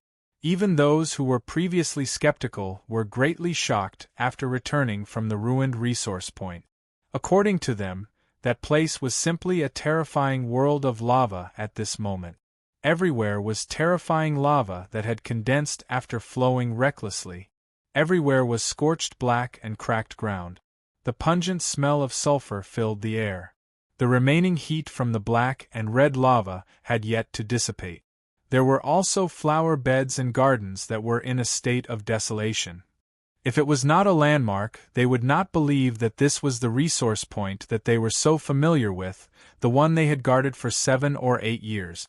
Although the Sarubo family had lost a lot of resources, they still had 2 enemy wizards in their hands. If the Anu family wanted to settle this matter, they would have to pay a terrifying amount of compensation. While the apprentices were busy, Grimm was leisurely staying in his residence in the stone tower, slowly admiring his spoils of war. He had captured 2 enemy wizards in one fell swoop. According to the wizard's handbook, all the items on them would become his spoils of war. Even if they were redeemed in the future, he would not have to return them, unless they were willing to pay a high price for them. Grimm took the golden headband and the pair of golden leopard claws from the charred wizard Sicker. However, it was a pity that his golden armor and boots were too badly damaged and had lost their value of repair. Apart from that, Grim also found a burnt storage belt and a flame amulet that had exploded into 2 pieces on him. It was obvious that Sicker had made a lot of preparations before he came looking for trouble. It was a pity that Grim's battle prowess after transforming into a Balrog was beyond his expectations. Hence, the beginner-level flame amulet was destroyed in the battle. Golden Leopard Claws, an intermediate wizard item. The holder has the power to walk freely in the sky. Golden Leopard Claws, an intermediate wizard item. Enchanted with Devour, Haste, and Break armor. As for the other items, most of them had been destroyed in the violent elemental flames, which made Grim's spoils of war much less attractive. Compared to Sicker, Flender, who had surrendered voluntarily, had left Grim many times more spoils of war. Not to mention anything else, just the sight of the various witchcraft items on him was an eye-opener for Grim. The short staff that Flender had been holding during the battle was not worth much, but the sky sapphire embedded in the tip of the staff was worth thousands of magic crystals. Ring of Ice, an intermediate wizard item. Any water spell cast by the holder will automatically have an ice effect. Sky Blue Wizard's Robe, an intermediate wizard item. Enchanted with Wave Shield, 3 times per day. Summon Water Elemental Puppet, wizard level, 1 time per day. And Mirror Image. Pendant of Spirit, a beginner wizard item. Enchanted with Spirit Focus. Ring of Spellcasting Agility, a beginner wizard item. Can reduce the chanting time of a specific spell by January 3rd, 3 times per day. Ring of Burst Spell, a beginner wizard item. Can increase the effect of extreme spell on a specific spell, 2 times per day. Bracelet of Vampires, a beginner wizard item. Can increase the effect of vampiric touch on close combat weapons. Belt of Sorcery, a beginner wizard item. Enchanted with an all-elemental energy shield, reduces the damage of elemental spells by 12%. Water Pattern Shoes, a beginner wizard item. Has the ability to walk on water and run with large stride. It's a perfect match for the Acid Swamp spell. There was also a large storage ring with a magic crystal card with a limit of 20,000, 4,000 magic crystals, 2 or 3 wizard books and a wizard's notes, as well as many commonly used spellcasting materials. The most valuable item was a small bottle of ice marrow, about 20 drops of it. This was a strange item produced in the bodies of ice creatures. If consumed in large quantities, it could increase a person's resistance to ice and their water element potential. This was probably Flender's preparation for him to become a level 2 wizard in the future. With the AI chip's efficient data processing, he quickly estimated the value of the pile of items. Their total value was about 60,000 to 80,000 magic crystals. This also meant that half of the wizard's pagoda was in Grim's hands after this battle. At the very least, Grim would not have to worry about the Flame Monarch's wizard's pagoda for the time being. The emissary from the Anu family arrived quickly. What Grim did not expect was that this emissary was the wizard Lamir who had fled without a fight. Honestly speaking, even though he had met Lamir twice, this was the first time he had seen her in person. Lamir was an ordinary-looking female wizard with long brown hair. She wore a gray wizard robe that wrapped around her slender body, and the only thing that was unforgettable about her was her strange golden eyes. There were 2 pupils in her golden eyes that overlapped with each other. When Grim looked into her eyes, he felt as if there was a powerful vortex hidden in the depths of her pupils, making his soul involuntarily want to sink into it. Fortunately, Grim had the protection of a mind barrier. The moment he felt that something was amiss, he would retract his mental strength back into his body, no longer having any mental contact with her. "You're very cautious and very unexpected." Lamir smiled at Grim the moment they met. "I had thought that you would only be able to teach Flender a small lesson.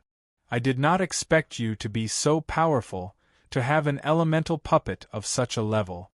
Haha, now those old men in the family are going to be very angry. I haven't thanked you for the information you provided me." Grim returned the smile, Without your information, it would have been very difficult for me to take down Richard and Flender. Ha ha! Lemuel suddenly burst into laughter. What, do you think you can extort a fortune from me now that you have my sore spot? Isn't that so? Then I can only say that you don't know much about the Anu family. Lammer said disdainfully. You can tell Flender if you want. Let's see if they care about this. All right, let's cut the crap, Grim interrupted her. What is the price the Anu family is willing to pay to redeem the two wizards? I hope to hear a satisfactory figure. Regarding the conflict between the families, the higher-ups of both sides are now sitting together to negotiate.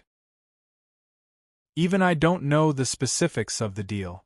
However, I've brought you some personal benefits. Oh! Grim squinted his eyes and thought about it carefully. He knew that was the truth. Although he was the one who captured the Anu family and created the opportunity to reconcile, he did not have the initiative to negotiate. If the other party really wanted to negotiate, they would go to the higher-ups of the Cerubo family instead of wasting time on a mere grade 1 wizard like him. However, as the person involved, no matter what the conditions were, he would always get his share of the benefits.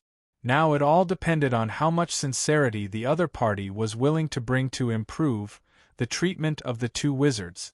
Half an hour later, Lammer left the stone tower with a smile on his face. Grim also had 50,000 magic crystals and some high-grade healing potions. Wizard Richard's injuries were quite serious. He could only rely on his own vitality to prevent his injuries from worsening, but it was very difficult for him to completely recover. The Anu family bribed Grim with these high-grade healing potions, so that Wizard Richard would not suffer from any permanent side effects while he was in the stone tower. Of course, Grim estimated that 3 high-grade healing potions would be enough for Wizard Richard to recover. As for the remaining 2 potions, they were undoubtedly for him to embezzle and take advantage of. In the next few days, Grim guarded the stone tower tightly, silently waiting for news from his family. Chapter 452. Southford City Wizard Tower. The light of the teleportation circle was constantly flashing. After 3 minutes, the dense teleportation circle began to emit a dazzling light. When the teleportation light gradually dissipated, 5 figures of different heights and sizes appeared in front of everyone. Welcome back, Mary. Wizard Kogan was the first one to stand up and welcome Mary. Back in the days, they had worked together in the night plane, so their relationship was much better than other wizards. Humph, what's there to welcome? I'm ready to be punished this time. By the way, has my punishment been decided? Mary, who was still in her bright red armor, complained as she walked out of the teleportation circle. Behind her, the 3 blood knights and old fox Venlier knelt on the ground with their heads in their hands and kept making weird noises. Mary didn't care at first, but after a few steps out of the teleportation circle, her body started to tremble, and she couldn't help but fall to the ground. Clouds of glaring blood mist rose from her body, filling the room with a thick smell of blood. What a strong plane feedback! It seems like you've gained quite a lot in the night plane. You guys, hurry up and help Ms. Mary back to her place. Wizard Kogan ordered as he looked at the strange knights behind Mary. He could feel that these knights were all vampires. They all had Mary's unique witchcraft scent on them. It seemed like they were some kind of soul slaves. However, what surprised Kogan the most was their strength. The 3 knights all had the strength of an experienced wizard, but the noble guy only had the strength of a quasi-wizard. Wizard Kogan had a very good memory, so he could immediately recognize the knights. They were the Knights of Radiance from another plane. They were the famous rank 2 knights. However, after jumping from a secondary plane to a large-sized plane like the wizard world, their soul's scent had been suppressed by the will of the plane, so it was understandable that they had different levels of degradation. As long as they had enough time and resources, they could get used to the law of the plane in the wizard world. It was not impossible for them to get back their strength. Just think about how hard it was for a rank 2 wizard to level up, and you could see how unrealistic it was for Mary to bring them back. Bring a few more people and send them to Wizard Mary's residence. Under Wizard Kogan's command, the wizard apprentices who were waiting on the side rushed forward, ready to help them up. However, just as they approached Mary, they were eroded by the blood mist and cried out in pain. They retreated far away in a panic. Mary muttered a few words under her breath and climbed up with the help of the wall. "What's wrong with me? Why does your head hurt so much?" Although Mary's body was still trembling, her scarlet eyes suddenly lit up with a red light as she stared at Ko-Gen. This is a normal reaction after returning from a secondary plane. We usually call it plane feedback. As long as you can endure this period of time, your strength will increase by leaps and bounds. Wizard Kogan quickly explained. For a reckless person like Mary, her actions were always faster than her thoughts. Once she felt that something was amiss, she would definitely fight it out first. In such a small space like the teleportation room, he would be at a great disadvantage if he, an elemental magus, were to fight with a bloodline magus like Mary, a savage and valiant magus. Therefore, in order to prevent Mary from misunderstanding, Wizard Kogan could only quickly explain the information related to the plane feedback. Mary held her forehead and closed her eyes to sense for a moment. After confirming that this inexplicable headache was beneficial to her, she finally relaxed. She then looked around and couldn't help but frown. "Where's Grim? Doesn't he know that I'm coming back today?" Again, Kogan bitterly smiled. He really doesn't know. He's stationed outside of his family, and it seems like a family war is about to break out. Family war? Hearing this word, Mary's eyes lit up. To your place or mine? Can you tell me about it? Kogan couldn't help but smile bitterly. Other people would always avoid this kind of family war, afraid of becoming cannon fodder for the family. But this Mary, on the other hand, seemed to be very excited about it. "What about your subordinates? Them? Let them come with me." After saying this, Mary stretched out her slender hand, and 4 of her subordinates exploded into a cloud of blood mist. They turned into fist-sized hairy vampire bats and disappeared into her armor. Mary was indeed a vampire with a bloodline wizard background. Her body's quality was indeed much higher than a normal wizard's. In just a short moment, the effect of the feedback from the plane had disappeared, and the aura of her power had increased by quite a bit.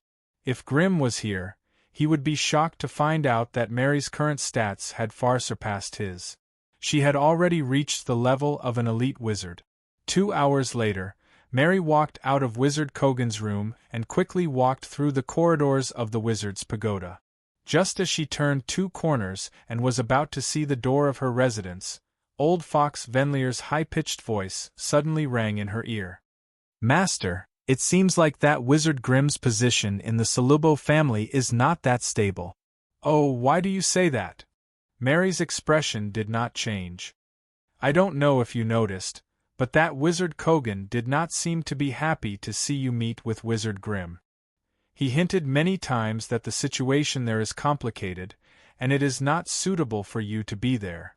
Oh, Mary did not pay much attention to these details. After hearing Venlier's words, she was about to ask for more details, but she suddenly stopped. In front of the house, a young, beautiful, and elegant female wizard nodded and smiled at her. "You must be Lady Mary? Nice to meet you. I'm Merrill, Teacher Grimm's disciple." "Teacher Grimm? It's only been 11 years, and that guy has already trained a wizard as a disciple? You've already met Wizard Kogan, right? Many things have happened in the family over the years, and he doesn't have the time to tell you everything. That's why I'm here, hoping to let you know about the changes in the family as soon as possible." Although Wizard Merrill spoke casually, Mary, who had been slaughtering in other planes for more than 10 years, could still hear the murderous intent in her words. After inviting Merrill into the room, Mary heard everything that had happened to Wizard Grimm over the past 11 years. Alice had also become a wizard, and was now the leader of the Fate Witches in the northern witch camp. Grimm had built a flame monarch wizard pagoda at the edge of the Black Forest, and was currently recruiting soldiers. There seemed to be some animosity between the higher-ups of the family and Wizard Grimm, and the war between the families was shrouded in mystery. Grimm was stationed alone in Gilness City, and the family had not sent any reinforcements. There seemed to be more to it than meets the eye. After listening to Meryl's story, Mary's crimson eyes almost overflowed with murderous intent. "I'll head to Gilness City now. Don't worry, I'm much stronger than before. As long as I'm here, your teacher Grimm will be fine." Mary was a man of action. She asked for a map from Meryl, and without going through the gate of the wizard's pagoda, she flew out of the closed window of her residence. She instantly transformed into a bat demon, flapped her wings, and disappeared into the horizon. After Ferdinand's wizard pagoda disappeared from his sight, Unveil struggled to climb up to Mary's shoulder in the howling north wind. "Master, what you're doing is not wise. The higher-ups of the family will be suspicious of you. Unveil, remember, your job is to plan for me, not interfere with my decisions." Unveil shrunk his neck in fear after being reprimanded by his master. But then he asked curiously, "Master, what's the relationship between you and that wizard Grimm? Why would you take such a big risk to help him?" "Partner." The coldness in Mary's voice made Unveil afraid to continue asking. He could only shrink his neck and silently ponder the meaning of his master's words. This was a whole new world. It also had power and laws that were completely different from the plane he lived in. Before completely understanding and mastering the operating rules of this world, Unveil did not think that he had the ability to help his master plan everything in front of him. When he was bored, he couldn't help but think about Wizard Grimm. What was the relationship between him and his master? Partner? Ally? Or lover? Although her master had always been decisive and ruthless, she was still a woman after all. No, a female vampire. Maybe, there was still a part of the emotional dependence unique to female creatures in her heart. Unveil, what nonsense are you thinking about? Mary's angry shout almost shattered Unveil's soul. Since the two of them were too close at the moment, there was still a vague soul connection between them. Therefore, when Unveil was thinking about the problem with his heart, Mary could directly sense his thoughts. "Master, please spare me. I won't do it again." Unveil hurriedly hid inside Mary's armor, not daring to show his face anymore. After shouting at Unveil, Mary, who was flying at high speed in the sky, could not help but fall into deep thought.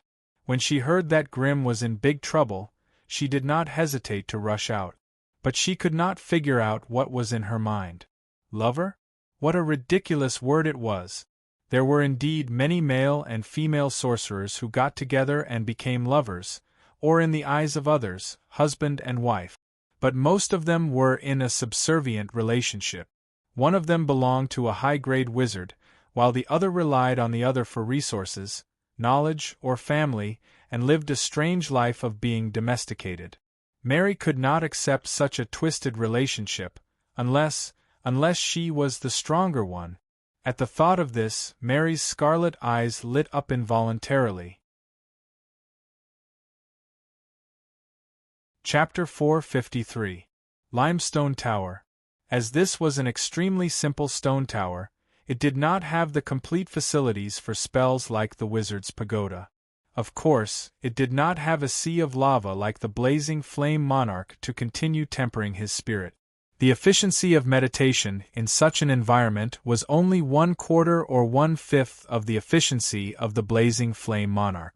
Hence, every day here was an endless torment for Grimm. In order not to waste his time, Grimm could only spend most of his time in the stone tower on studying and mastering runes from other worlds. After 11 years of research, the AI chip had finally analyzed the 173 unique runes he had brought back from the Knight's Plane. Other than 122 basic runes that were commonly used in the Magus world, there were 35 mutated runes and 16 rare runes.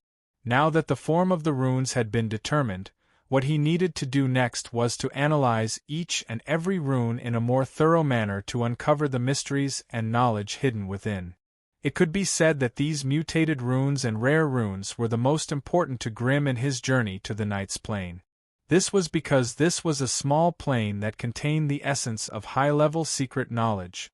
Even though the Knight's Plane was only a small plane, and the secret knowledge was suppressed by the power of the Knights, they were able to use the power of a single rune to its fullest. To put it bluntly, if the green dragons controlling the Knight's Plane were not so biased and released the bloodline restrictions on the power of runes, it would have been impossible for the Cerubo family to take down the Knight's Plane with less than half a century of rank 1 magi. However, there were no ifs in this world. It was precisely because of the green dragon's greed and pettiness that the natives of the Knight's Plane became so deformed and weak. Against the treacherous and cunning magi, the knights who had lost their advantage in numbers would not be able to gain an overwhelming advantage. Hence, it was inevitable that the green dragons would lose the Knight's Plane. Even if the Garden of the Green Dragons was not found by the Magi, and was instead found by another powerful race, the result would still be the same. As for the mutated and rare runes that Grimm had obtained from the Knight's Plane, as they had not evolved for a long time, they still retained a portion of the world's laws. This was what Grimm valued the most. According to the AI chip's calculations, in the rune system of the Magus world, there were more than 1,000 created runes. The combination of these runes formed the sorcerer world's current prosperous sorcerer civilization. With the continuous optimization, transformation, and innovation of the rune system, the chaos runes created by the ancient sorcerers had evolved into the witchcraft runes that sorcerers could use now. Most of the chaos runes in ancient times were the manifestation of the laws of the world on some powerful creatures before the world's will was born. Therefore, it was not something that ordinary humans could master. Only those great wizards with extraordinary talent could master some of the chaos runes and obtain some extraordinary mysterious power. It was precisely because of the characteristics of the chaos runes that they were so closely integrated with the origin of the world laws.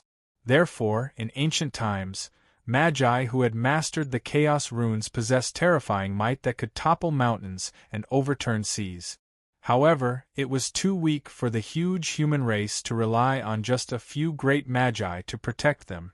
Hence, in that period of time, many intelligent human sages and sages put their efforts into researching and analyzing the chaos runes. After years of repeated experiments and fumbling around, there were finally people who relied on the new runes that had mutated from the chaos runes to become new magi. Compared to the ancient magi, the laws that these new magi grasped were undoubtedly much weaker. However, they relaxed the threshold for humans to advance to become magi. Hence, with the accumulation of generations of magi, countless magi continuously threw themselves into understanding and analyzing the chaos runes, breaking down and mutating the chaos runes into countless new runes. Although this weakened the power of the runes and made the laws more obscure, it allowed humans to quickly produce a large number of new magi. Later on, as the laws of the world became more and more rigorous, the number of magi who could directly grasp the chaos runes decreased. Instead, there were more and more new magi. Finally, as the magi became the rulers of this world, a new magi civilization was born. After tens of thousands of years of changes, the current magi's research, learning, understanding, and mastery were basically the new runes that were analyzed later on. The chaos runes that few magi could master had become the dust of history, never to be seen again.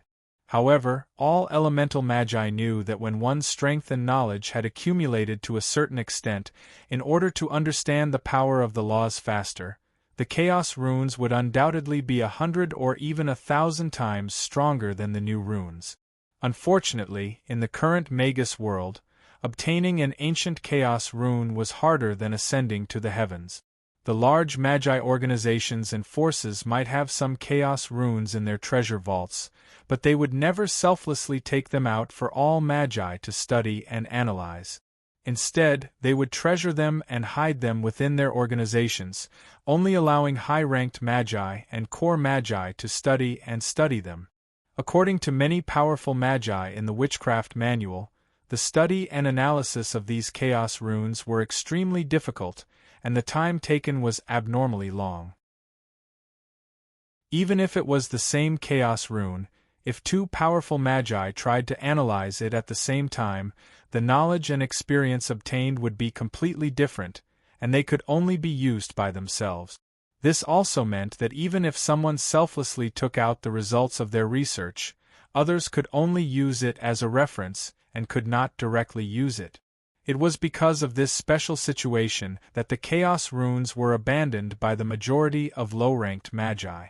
However, as long as a magus had the ability to analyze a part of the chaos runes, they would be able to integrate the knowledge and experience obtained into their own power system, thus forming a completely different and unique magus.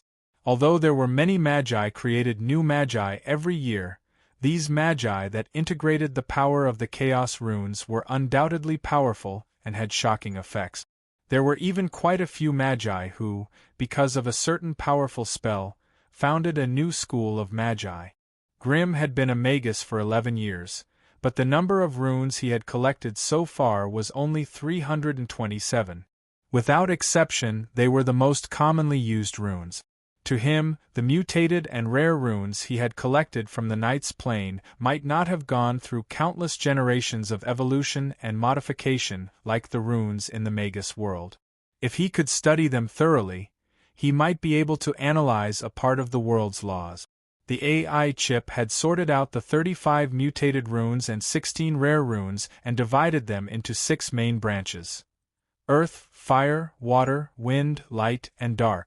They were then further divided into the branches of acid, chaos, cold, darkness, death, lightning, evil, fear, flame, force field, language, light, spirit, and sound.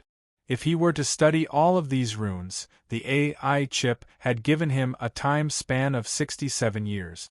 This meant that if Grimm wanted to study them thoroughly, he would have to do nothing for 67 years and focus on studying these runes from another world, which he did not know if they were useful or not.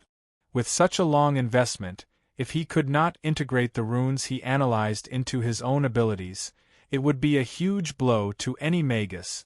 Hence, Grimm only pondered for a moment before choosing to analyze the runes related to his innate ability. There were 3 runes related to fire, 1 mutated rune and 2 rare runes. Analyzing the mutated rune would take at least 41 days, and analyzing the 2 rare runes would take 78 and 82 days respectively. This was because he had the innate ability of fire and the AI chip, which was his trump card. If it had been any other magus, they would have needed years, or even decades, to slowly explore and experiment. Since he had nothing else to do in the stone tower, Grimm used the AI chip's free time to analyze the mutated fire rune. He really wanted to know if these runes that he had risked his life to bring back from another plane could help him. As soon as Grimm gave the order, a strange rune made of crimson flames appeared in the depths of his mind and began to slowly revolve. Every time Grimm's consciousness focused on it, he would feel a strange fuzzy feeling in his mind. In his previous life on Earth, any text that was based on runes could only carry a simple and crude meaning. However, in this mysterious world with high magic, when words had energy, they became extremely meaningful.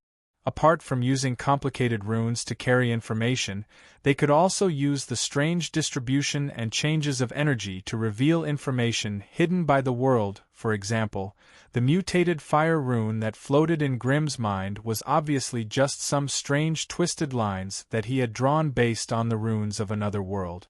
However, it had mysteriously touched upon the laws of fire in this world, causing its surface to flicker with a golden luster, giving anyone who looked at it a warm feeling. This feeling came from within, and not from the outside. When Grimm looked at the rune, he could naturally feel a warm feeling in his heart. This was not a spell that was imposed on him by the outside world. This mysterious power made him feel intoxicated, and he could not help but immerse his consciousness within, silently comprehending the changes in the aura of the flames.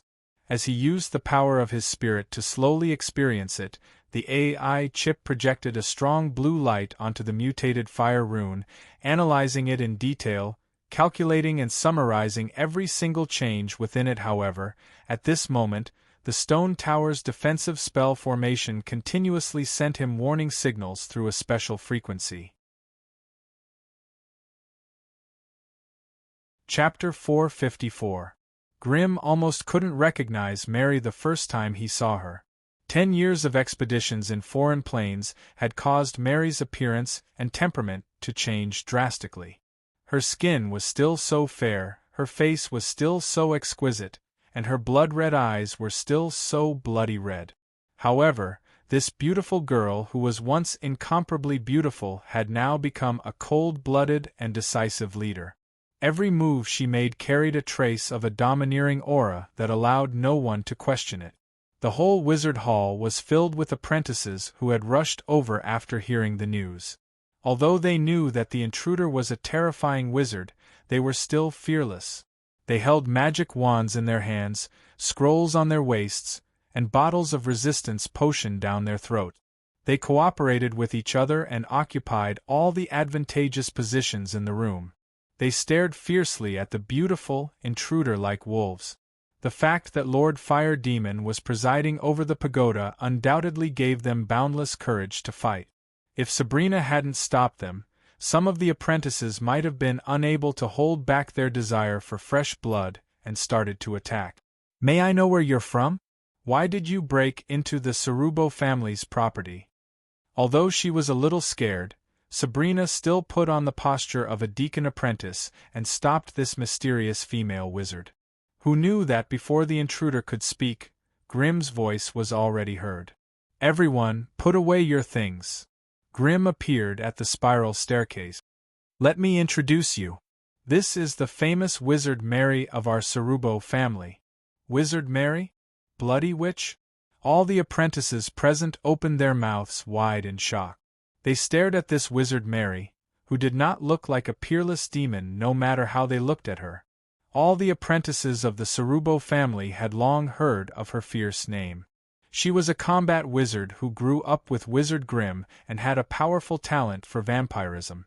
However, since she had just become a wizard and was sent to the battlefield in another plane, not many apprentices in the family had seen her. Otherwise, it would not be funny that the apprentices of the Cerubo family did not know their own wizard. "Mary, when did you come back? Let's talk about it at my place." After not seeing her for a long time, Grim could clearly sense the changes in Mary. However, unlike her usual self, Mary did not show too much surprise. Instead, she narrowed her blood-red eyes and quietly sized up Grim. After a long time, he said proudly, "I've killed Intik." Grim's expression changed when he heard this, and he couldn't help but ask, "Evil worm Intik? You killed him? The bloody witch killed that insect?" This explosive news made all the sorcerer apprentices present dumbstruck. Each and every one of them did not know how to conceal the shock and astonishment on their faces. And Grim was the one who suffered the greatest psychological impact. Others might not know how difficult it was to deal with that evil insect sorcerer in Titch, but he had fought with that fellow many times, so he was very familiar with his evil and powerful insect-repelling technique. In terms of battle prowess, Intich wasn't the strongest, but he was definitely the hardest to deal with. He was also a powerful sorcerer who excelled in challenging those of a higher rank. If he was allowed to cultivate a horde of carrion beetles, ordinary sorcerers would not even have the chance to get close to him before they were devoured. Even though Intich only had the strength of a newly advanced sorcerer, with the advantage of the number of carrion beetles and his undying body, it would not be a problem for him to kill an elite sorcerer. "I hereby formally challenge you." Mary was destined to scare some people to death today.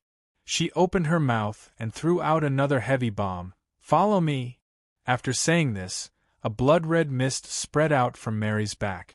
A pair of large, leathery bat wings with distinct joints spread out, and her whole body slowly floated into the air. She rushed out of the stone tower and flew towards the wilderness west of the city. "Damn it, what the hell is going on?" Grim, who was bewildered by the scene before him, did not know whether to laugh or cry. With Mary's fickle personality and emotions, even he could not immediately grasp how she thought. "All of you, listen to Sabrina's command. Guard the stone tower well. Before I return, don't let anything slip." After giving some simple instructions, Grim used his authority as a station sorcerer to activate all the defensive spell formations of the stone tower. He then followed Mary to the west of the city. 10 miles west of the city of Gilness. When Grim arduously arrived here, Mary had already been waiting for a long time. On top of a small hill that looked like a grave, Mary flapped her large bat wings and floated 1/2 meter above the ground. Her blood-red eyes stared unblinkingly at Grim. Half of Mary's body was covered in tight red armor. Blood runes flowed on it, and from time to time, blood-red roses would appear. Her exposed arms and legs were so white and tender, and the surface of her skin flashed with a dazzling fluorescence. Mary's small face was still as exquisite as ever. Her seductive, fiery red lips and blood-red eyes were unforgettable. On her back, there was a longbow flowing with blood-red light. Grim could not be more familiar with this armor and longbow. Grim could even describe every single mageweth and rune on it as if they were his family treasures, because he was the one who had helped Mary modify them. "Mary, what's wrong?" When Grim arrived, he stopped and asked in confusion, "We haven't seen each other for so many years. Shouldn't we be sitting together and reminiscing? Why are you doing this all of a sudden? What's our relationship?" Mary asked abruptly. "Relationship?" Grim tilted his head and thought for a while. Finally, he gave a cautious answer, "Friends. Wizards don't have friends. Wizards only care about knowledge, benefits, and themselves. Maybe it's too hard for you to accept being a friend. Why don't you define us as partners?" "There are big partners and little partners. Between you and me, who do you think is the big partner? Who do you think is the little partner?" Mary was still staring at Grim expressionlessly. Her words made Grim's heart tremble. Struggle for power? In the past, when Mary and Grim worked together, both of them showed great sincerity. Because the enemies they faced were too powerful, the two of them had to work together sincerely to overcome the difficulties, so they almost never clearly distinguished the primary and secondary relationship between the two. 5 days ago, when I returned from the night plane, I heard that you had some problems with the Cerubo family. That wizard Merrill also told me everything that happened in the family during this short period of time. I can tell that you are not a person who is content with the status quo. Be it your newly built wizard's pagoda or your investment in Alice, they all show your ambition. Grim did not speak, listening quietly. You want to be independent. You want to build your own faction. Mary pressed on and finally asked the most important question, "Then what kind of position can I get in the camp you envisioned? Your concubine or your fighter?" Mary's voice suddenly became high-pitched as she said the last sentence. "If you want me to work for you, you have to defeat me first. Otherwise, you should be the one to submit to me and be my queen." Following Mary's ear-piercing screech, the bat wings on her back suddenly spread out to the extreme. Her entire body was shrouded in a blood-red color, and 4 vampire bats suddenly flew out. They landed on the ground and transformed into 3 valiant knights wearing blood-red armor and a young noble. 3 radiant knights?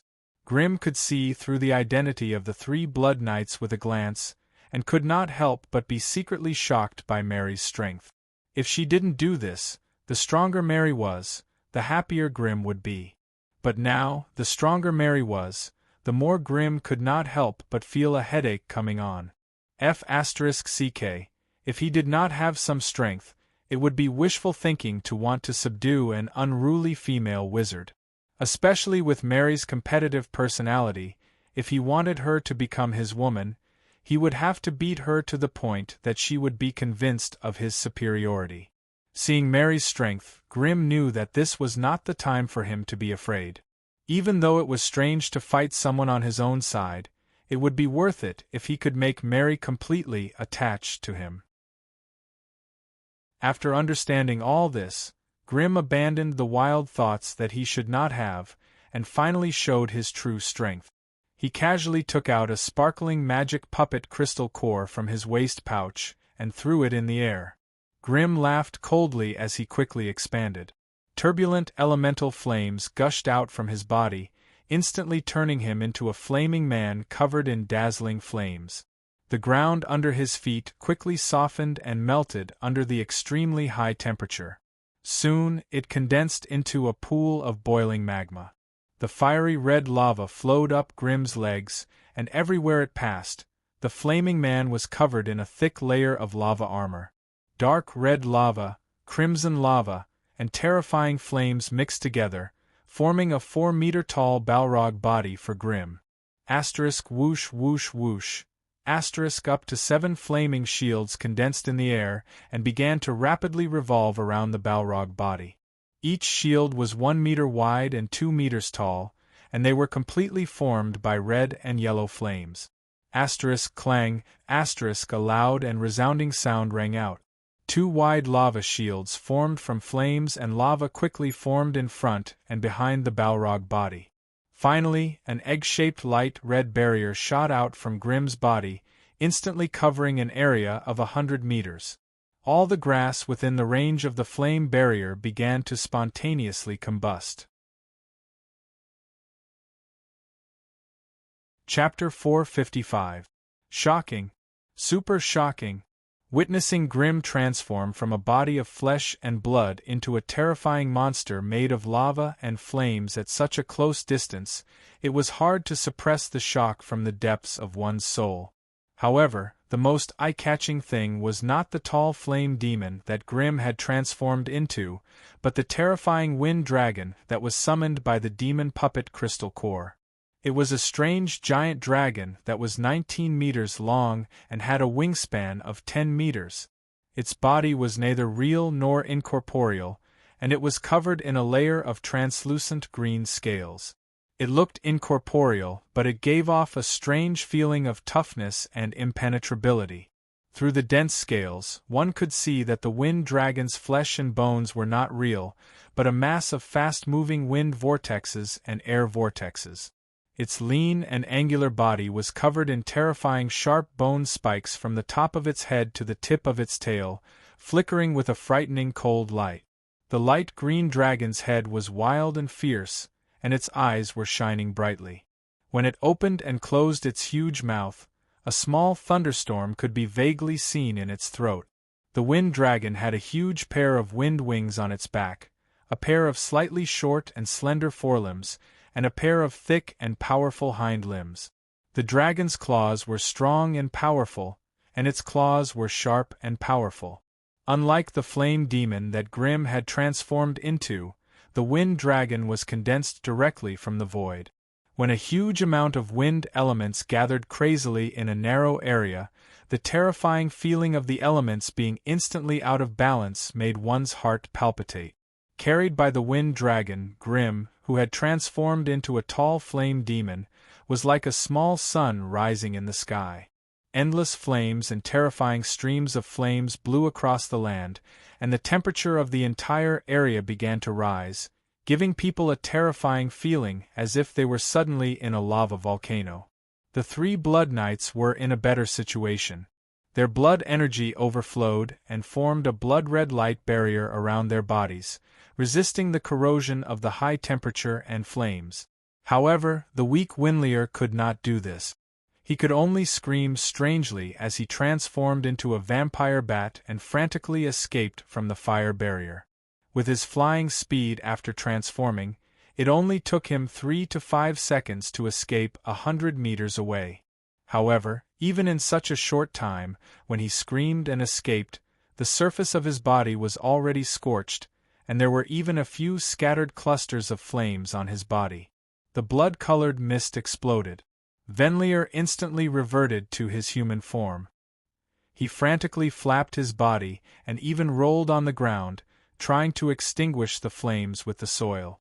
Unfortunately, it was all in vain.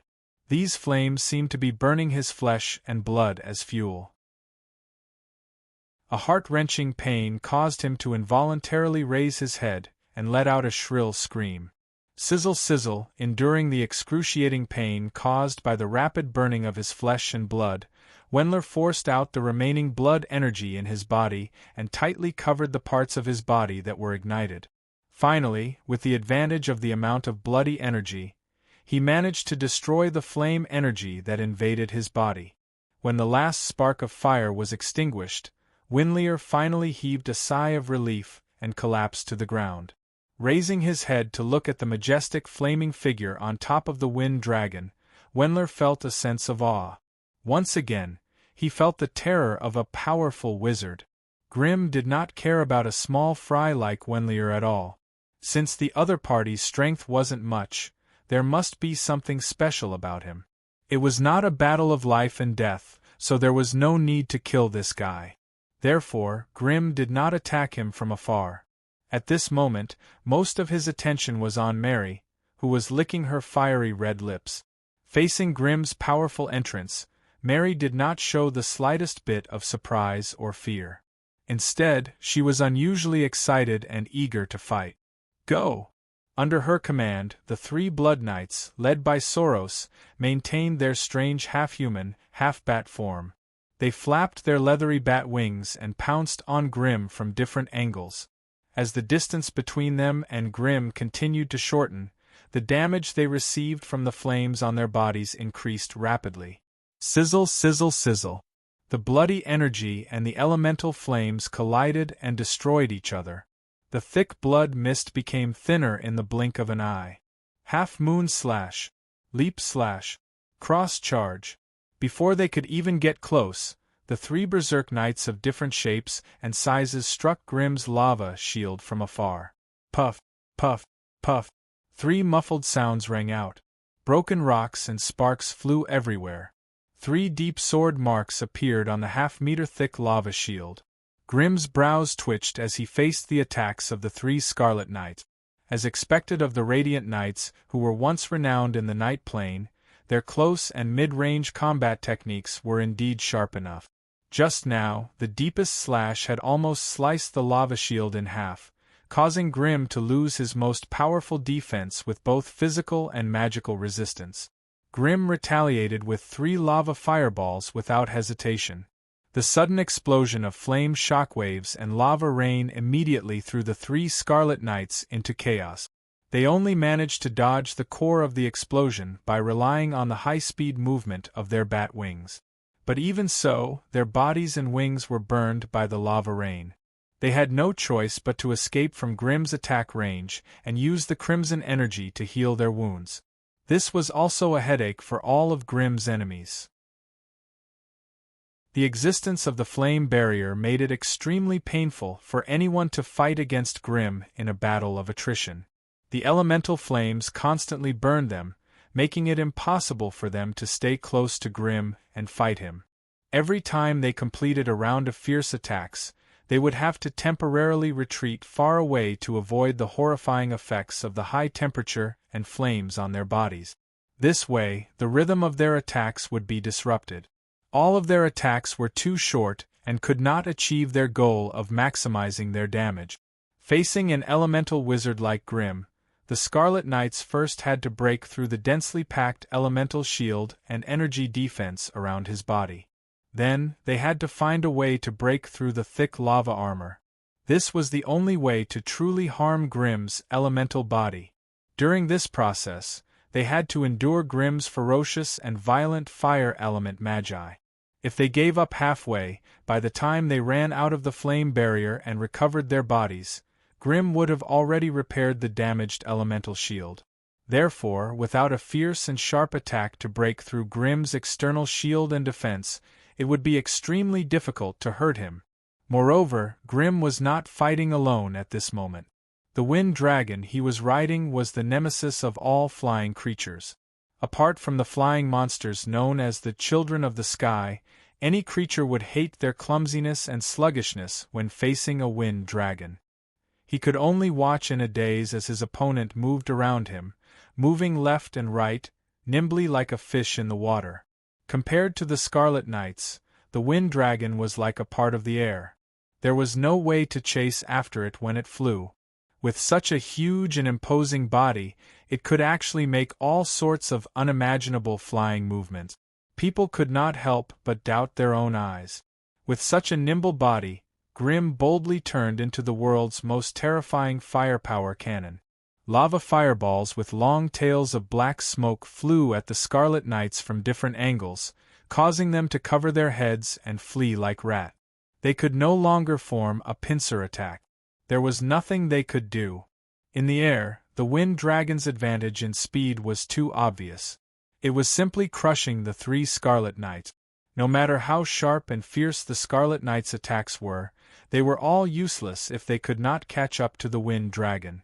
Previously in the Night Plane, Grimm had to be careful when facing any Radiant Knight, afraid that he would be crushed to death if he made a single mistake. But now, even when facing the three Scarlet Knights, Grimm still seemed to be at ease and at ease. Of course, this was partly due to the plane's suppression, but it also reflected Grimm's high growth potential. Seeing her subordinates being beaten up by Grimm, Mary pursed her lips and let out a sharp whistle.